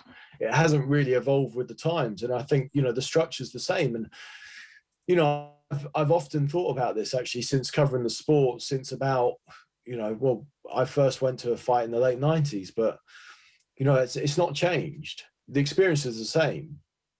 It's not like where you go to football and things have changed. You've got big screens and you've got, crowds being, worked and sort of, entertainment and stuff going on all the time and all the rest of it. Like the premise of boxing, it's very much the same and has been all the way through. There's very little evolution in there. Despite we've had some major promoters come in along the way promising, sweeping changes and, we're going to take the sport into the next century and all the rest of it. And yet you go to a show now and it's still the same as ever, with, your walkout bouts and, your floaters in between the main fights and, the structure of the show and stuff. It's all very like, as it was when I started in the sport nearly 30 years ago. It's all nearly the same. Yeah. So sorry, in answer to your question, I'm not sure it would have moved on a jot in 20 years. Yeah. And like 20 years goes by very quickly, and the older you get and you start thinking back 20 years ago isn't that far away. And yeah, things don't change as quickly as we think. So the other thing, it'd be remiss of me not to mention with the book, like it's very, very affecting when you go and talk to former boxers and their family and see where they are now. I mean, like it can sound a little bit like nanny state here, the way we're talking. And yet when you see the damage done, not to... no pun intended on the name of the book, but when you see where they are and just the damage it does to their quality of life, like it's just horrific. It's heartbreaking stuff. It's heartbreaking for them. It's heartbreaking for their family. I mean, a lot of them do seem to say to you, I have no regrets and I do it all over again, but I don't know. I wonder about that sometimes. I think maybe you have to tell yourself that to get through the day, but look, maybe they do mean it, but it's a horrific vista. And if it's, even some way avoidable, geez, like the sport has to start trying to avoid it. Yeah, I agree. And, yes, certainly some of the bigger names I've spoken to in the book or, spoken in association to, people who are associated with them, whether it's Mickey Ward, Aaron Pryor, Muhammad Ali, and they all said if they could do it again, they would. Yeah. That's a very powerful sentiment. And I'm fully on board with that. But there are a few guys in the book who didn't make that kind of money and don't have those kind of reputations. And they have said, if I knew then what I know now, I wouldn't have done it. Mm. So, and those are equally powerful, but probably not quite as powerful in terms of the things where someone's damaged. They said, well, if I could do it again, I would. They sort of don't stand in the memory as much. But No. I've met quite a few fighters down the years that have regretted it. I remember there was a good example of that, actually. So I was very good friends with the former light heavyweight champ, Matthew Saad Mohammed, towards the end of his life. And I remember asking him at the International Boxing Hall of Fame once, do you have any regrets? And I knew Matthew was slowing up, and later he was diagnosed with ALS, and you could tell he had issues. And he said, no, I don't regret anything. And he was here at the Hall of Fame, and fans were flocking for autographs and photos and all the rest of it. And he said, no regrets at all. And then I remember a couple of years down the line, I was with him. I was actually staying in an apartment with him in Atlantic City, and it wasn't in a nice part of Atlantic City at all. And, he was broke, and it wasn't his apartment. We were staying at a friend of his. And I said, do you have any regrets? The same question. And he said, yeah, I wish I'd been a singer or an actor, because then life wouldn't be like this. Mm. So it's funny because you get the two sides of it. You get one day, when he was being appreciated for all the stuff he'd done, he wouldn't have changed a thing. But then when you remove him from the limelight and put him back in the cold light of day where his real life was, he would think, I wish I hadn't bothered. Yes. And it's not, and the book deals with this as well. Unfortunately, it's not possible for us to predict, well, how much punishment is the threshold, because every individual has different levels of likelihood of developing problems. Some might take more punishment than others and vice versa, and develop problems and vice versa. Yeah, that's one of the things, that's why there's some brain studies being done now, and they're quite wide ranging, and they're in Boston, they're in Las Vegas and different places, and they're trying to work out how much is too much. And then, one of the things that we haven't touched upon here, Joe, and for me, it's probably what I found most fascinating. When you look at what's happened in the American football stuff, and you look at the characters of the guys, whether it's guys who've committed suicide or committed murders or whatever, obviously we've had our fair share of that in boxing over the years, is you don't know if this is linked to brain trauma, and the change in their personality, which is one of the side effects, which causes depression, mood swings, and bad decision making, and all that kind of stuff. Or if it's the fact that a lot of these guys are born and come from trauma in the first place, and that's how they find their way into boxing, through extreme poverty or through some kind of family or ghetto trauma. And it's tough, because that's what some of the studies are trying to get to the bottom of. So were some of these guys destined to fly off the rails? Were some of them born with criminal minds, or were they just regular guys, but their brains were mangled by the sport? It's so hard to know. And it's the same thing with American football. When you talk about Aaron Hernandez, who obviously was a star of a Netflix, a star in inverted commas, obviously, of a Netflix documentary, and committed a couple of murders. It's, was that American football? Did the guy have a criminal mind? Obviously, I'm not limiting it just to boxing.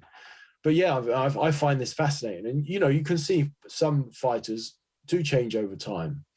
But studies need to get to the bottom of this, and how the changes come in, and where and when and how. Yeah, it's a very complicated, nuanced point you make there. Yeah, and it's so interesting. I guess to finish up in the epilogue, like you do stress, and it's a very sober assessment of the history of the sport when it comes to CTE. You do say that this book is not about the abolition of boxing, and you stress that it's very much your opinion, boxing has saved more souls than it's taken, for instance. It's been a way out of poverty for so many. It's provided discipline and the various attributes you mentioned when you were talking about your daughter. It's transformed lives. But I do get the impression from the epilogue, and this is the question, that you do feel, if we're being brutal about it, boxing is largely ignoring the problem. Oh, God, yeah. Yeah, and I don't think it even knows it's got a problem to a large extent. Right. I think it's terrifying, but you can't. It's undeniable for me. I've been to countless ex-boxer galas and Hall of Fame meetings and stuff, and you can spot the fighters a mile away. I'll go to Freddie Roach's gym. It's a good example, actually. I went to Freddie Roach's gym a couple of years ago. I was doing some work for BT Sport. And I said you could tell by a guy, not just by his face and, whether he's got a flat nose or scar tissue over his eyes, you can tell by he walks or how he moves that he used to be a fighter. So I said to someone, who's that guy in the corner? Because I knew he was a fighter. I could tell. The guy was about probably 60 years old, but I could tell he'd been in the sport all that time. And, people who have been in boxing a long time do get a trained eye. I've spoken to a few people, whether it's journalists or promoters or other fighters. You do get, you get a keen eye for this sort of stuff. And it's sad, but, this is one of the sad things, Joe. Generally people shrug their shoulders and they don't really know what to say. And, the fighter might not understand what's exactly going on with him. So you can't really say, oh, have you got CTE? Yes. And you don't go up to him and say, are you punch drunk? Because that's like the biggest insult in the sport.